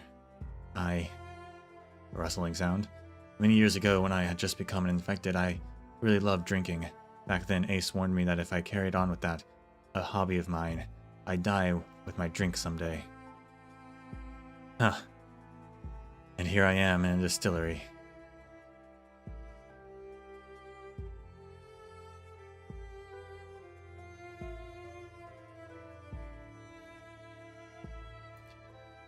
Nines, you've replayed it so many times now.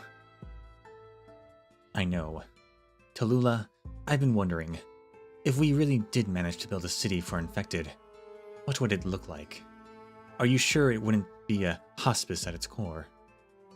All we'd do in that city is wait for everything to be covered in a blanket of disintegrated oranginium dust, for our deaths to come one by one.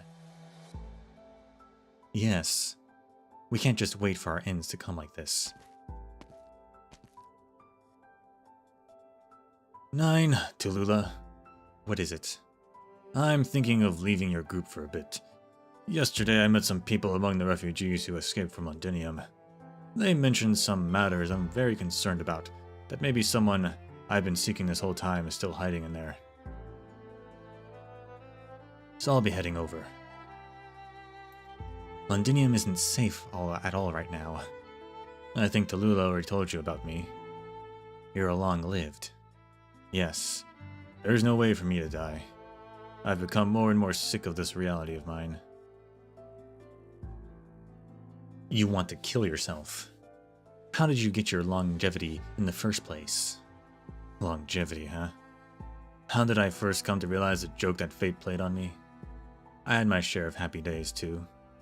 I came to know the one and only wife I ever had children, a family, devoted my heart and soul to Oranginium arts research. Of course, I was a primary focus of my studies. My children grew up while we grew old. Everything was going as natural order of things, until my wife died in an accident. War broke out and I was forced to leave my children. I suddenly realized in the years I spent as a refugee that I hadn't changed at all. The emperors started a war, a king was hanged years later, and then the duke's conspiracies came to light. Afterwards, the sarcasm. I didn't change a single bit in all those years, until today. I have nightmares every day, and in them, I hear a voice I don't recognize, or maybe it's every voice I recognize calling out to me. Pain makes you live forever, and only happiness can kill you. Actually, I was already aware of this early on, but what can I even do to feel happiness and relief? Especially after witnessing death after death, and experiencing tragedy after tragedy. We're in an era of suffering and despair, so I shall go look for those hiding behind the curtain. I have no right to make you stay, but there's no need for you to say your goodbyes so quickly. If you wish to return to the nexus of the war, we might not have to go our separate ways. Is that so? I thought you would return to Columbia after gathering up enough hands. Running to another place will never put a stop to anything. Fair enough. Perhaps the foes we're facing are fundamentally similar. Also, leave a bouquet of flowers for Guard on my behalf. I will. 9. Percival, you. I'm fine. Just got some smoke in my eyes. We're done registering the 3rd batch of the infected, and all 7 of them have gotten medicine from this workshop before. They told me many infected used to gather and live in a tiny village near this forest to access the workshop. When the workshop was destroyed, most of them left or died, but some still remained close by. They were all drawn here by the huge blaze. Indeed. I look at the petals given to me by the person they called a maze. The reunion doctor here spent their life here for these herbs, and according to her, Guard also died for them. I recognize most of these plants. The infected used to chew on them for pain relief before modern pharmaceutical companies were a thing. Perhaps the effectiveness of our crude drugs can improve by referencing these, even if just by a little. We can't simply wait for our end, watch ourselves wither away. There's more work to be done. Guard, we didn't manage a clean conclusion on our last discussion, but I have to make a decision on my own now. 9? We want to hold a little farewell rite for Guard, and it won't take much time to do so. Right. I'll make some flowers bloom here.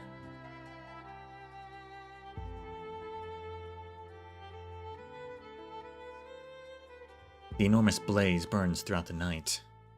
We finally abandon our efforts to recover Guard's body. Red finds a beautiful sturdy tree, its trunk perfectly pointing up toward the sky. He digs a hole and buries that cute towel of Guard's in it. Flowers grow around the freshly dug soil. The floral patterns on the towel are too crude. A garden like this suits him better.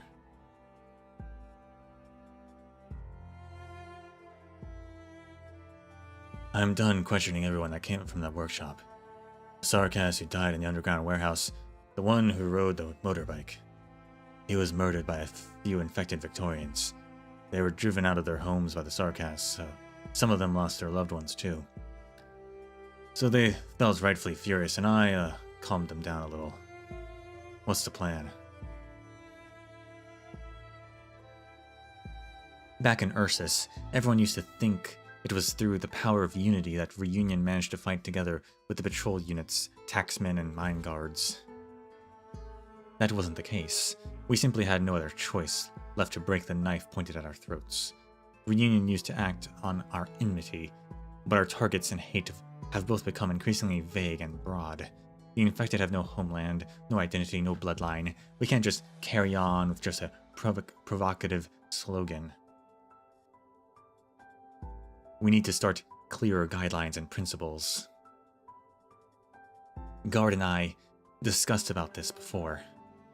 He said to ignore the infected in positions of power because they still enjoy exploiting others with their authority and see disease as only a tool, and that we should also grant the same kind of liberation to any oppressed people and not just our sick brethren, because they can fight alongside us and we'll need their strength to put up a fight. Chernobog has taught us enough. He was right always. He was always thinking so much about this, I thought. I thought he could really take us to achieve some great feats.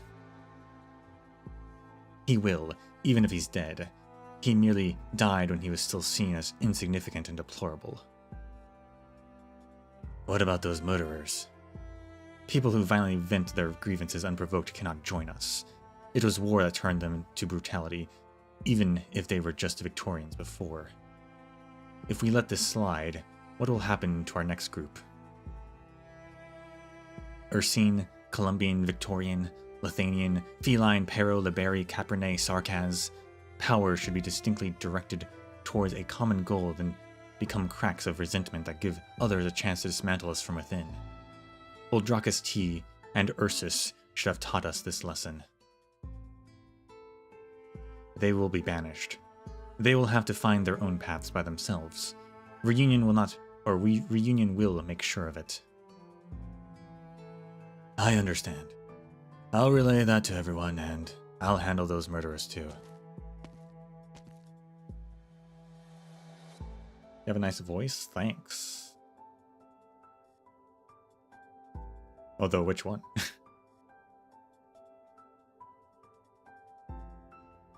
Tallulah. There's an infected I used to know who comes from an eminent lineage and held a distinguished position. But she threw it all away in her quest for fairness. You know her. Everyone here has heard of your ideas. Reunion's earliest vision, exaggerated, distorted. But what we want is not a nomadic city for the infected.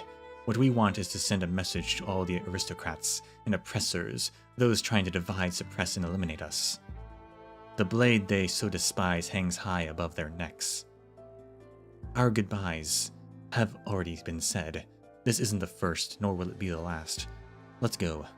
Our work in Victoria isn't done yet.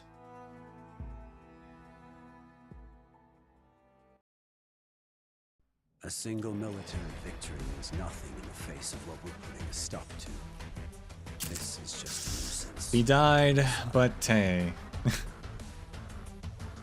His death will have meaning at the very least.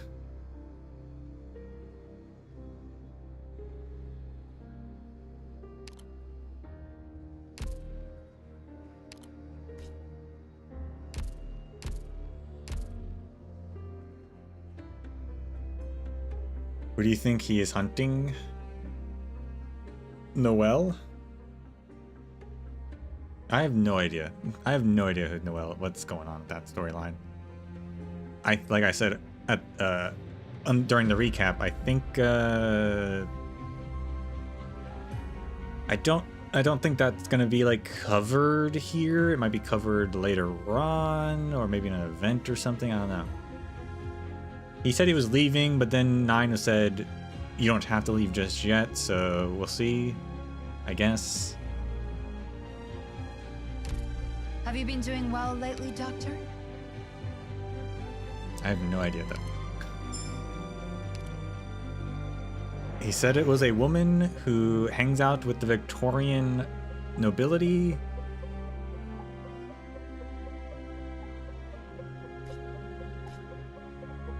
The only one that we know about who could fit that description is Harmony, but I don't think it's Harmony.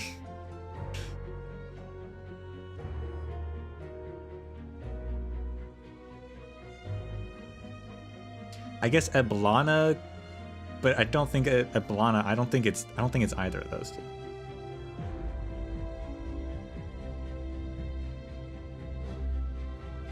I have no idea.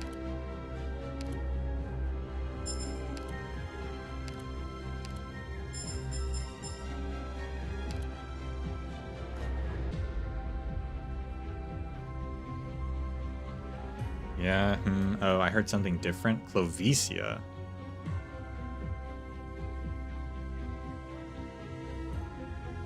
Clovicia.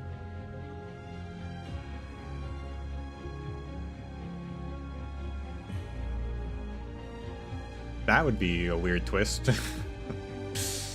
She's just a kid though.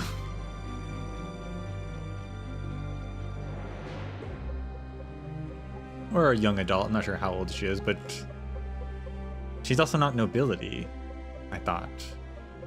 Doesn't she, I thought she was like... I thought her father was like some worker guy, some... I guess she could have been lying.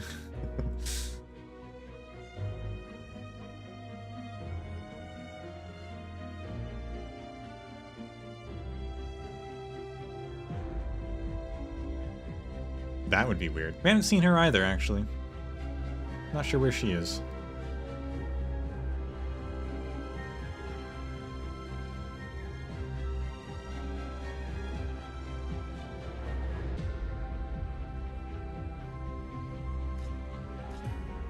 How far away am I from this? We're at like 75,000.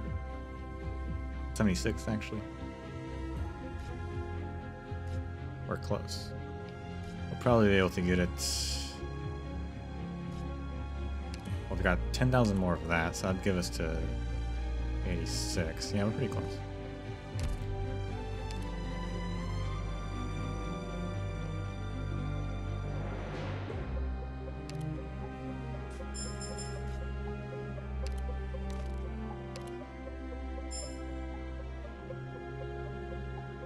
Play Arknights without the story, just finish the operation. I think a lot of people do that, but that's why I'm here.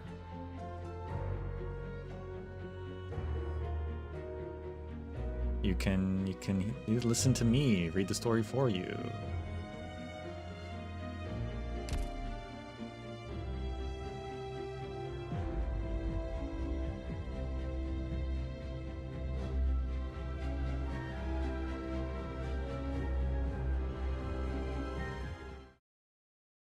Well, that's all for today.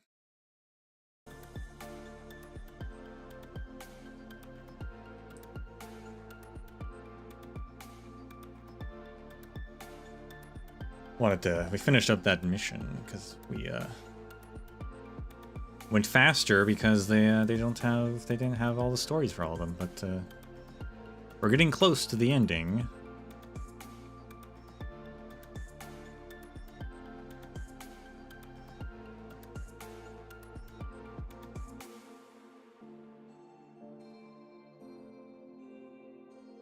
Stream on YouTube? Yes, I also stream on YouTube. For Arknight's story, at least.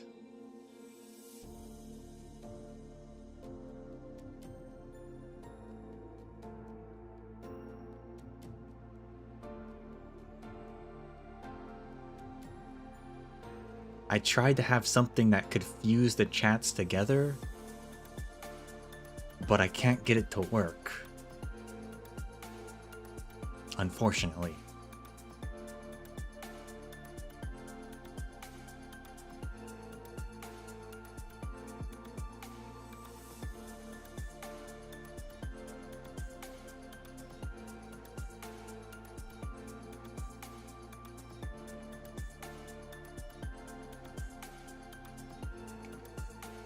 But anyway, we might be able to finish tomorrow, maybe?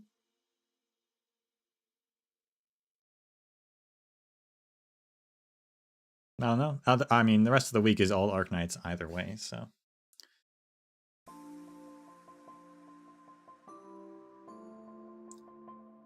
There's 21 stages. Yeah. We're at 17. Depends on how long the story is, I suppose.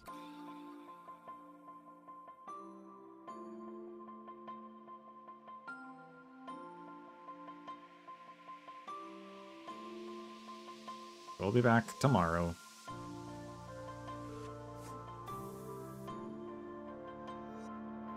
And until next time, may the sands of time treat you well.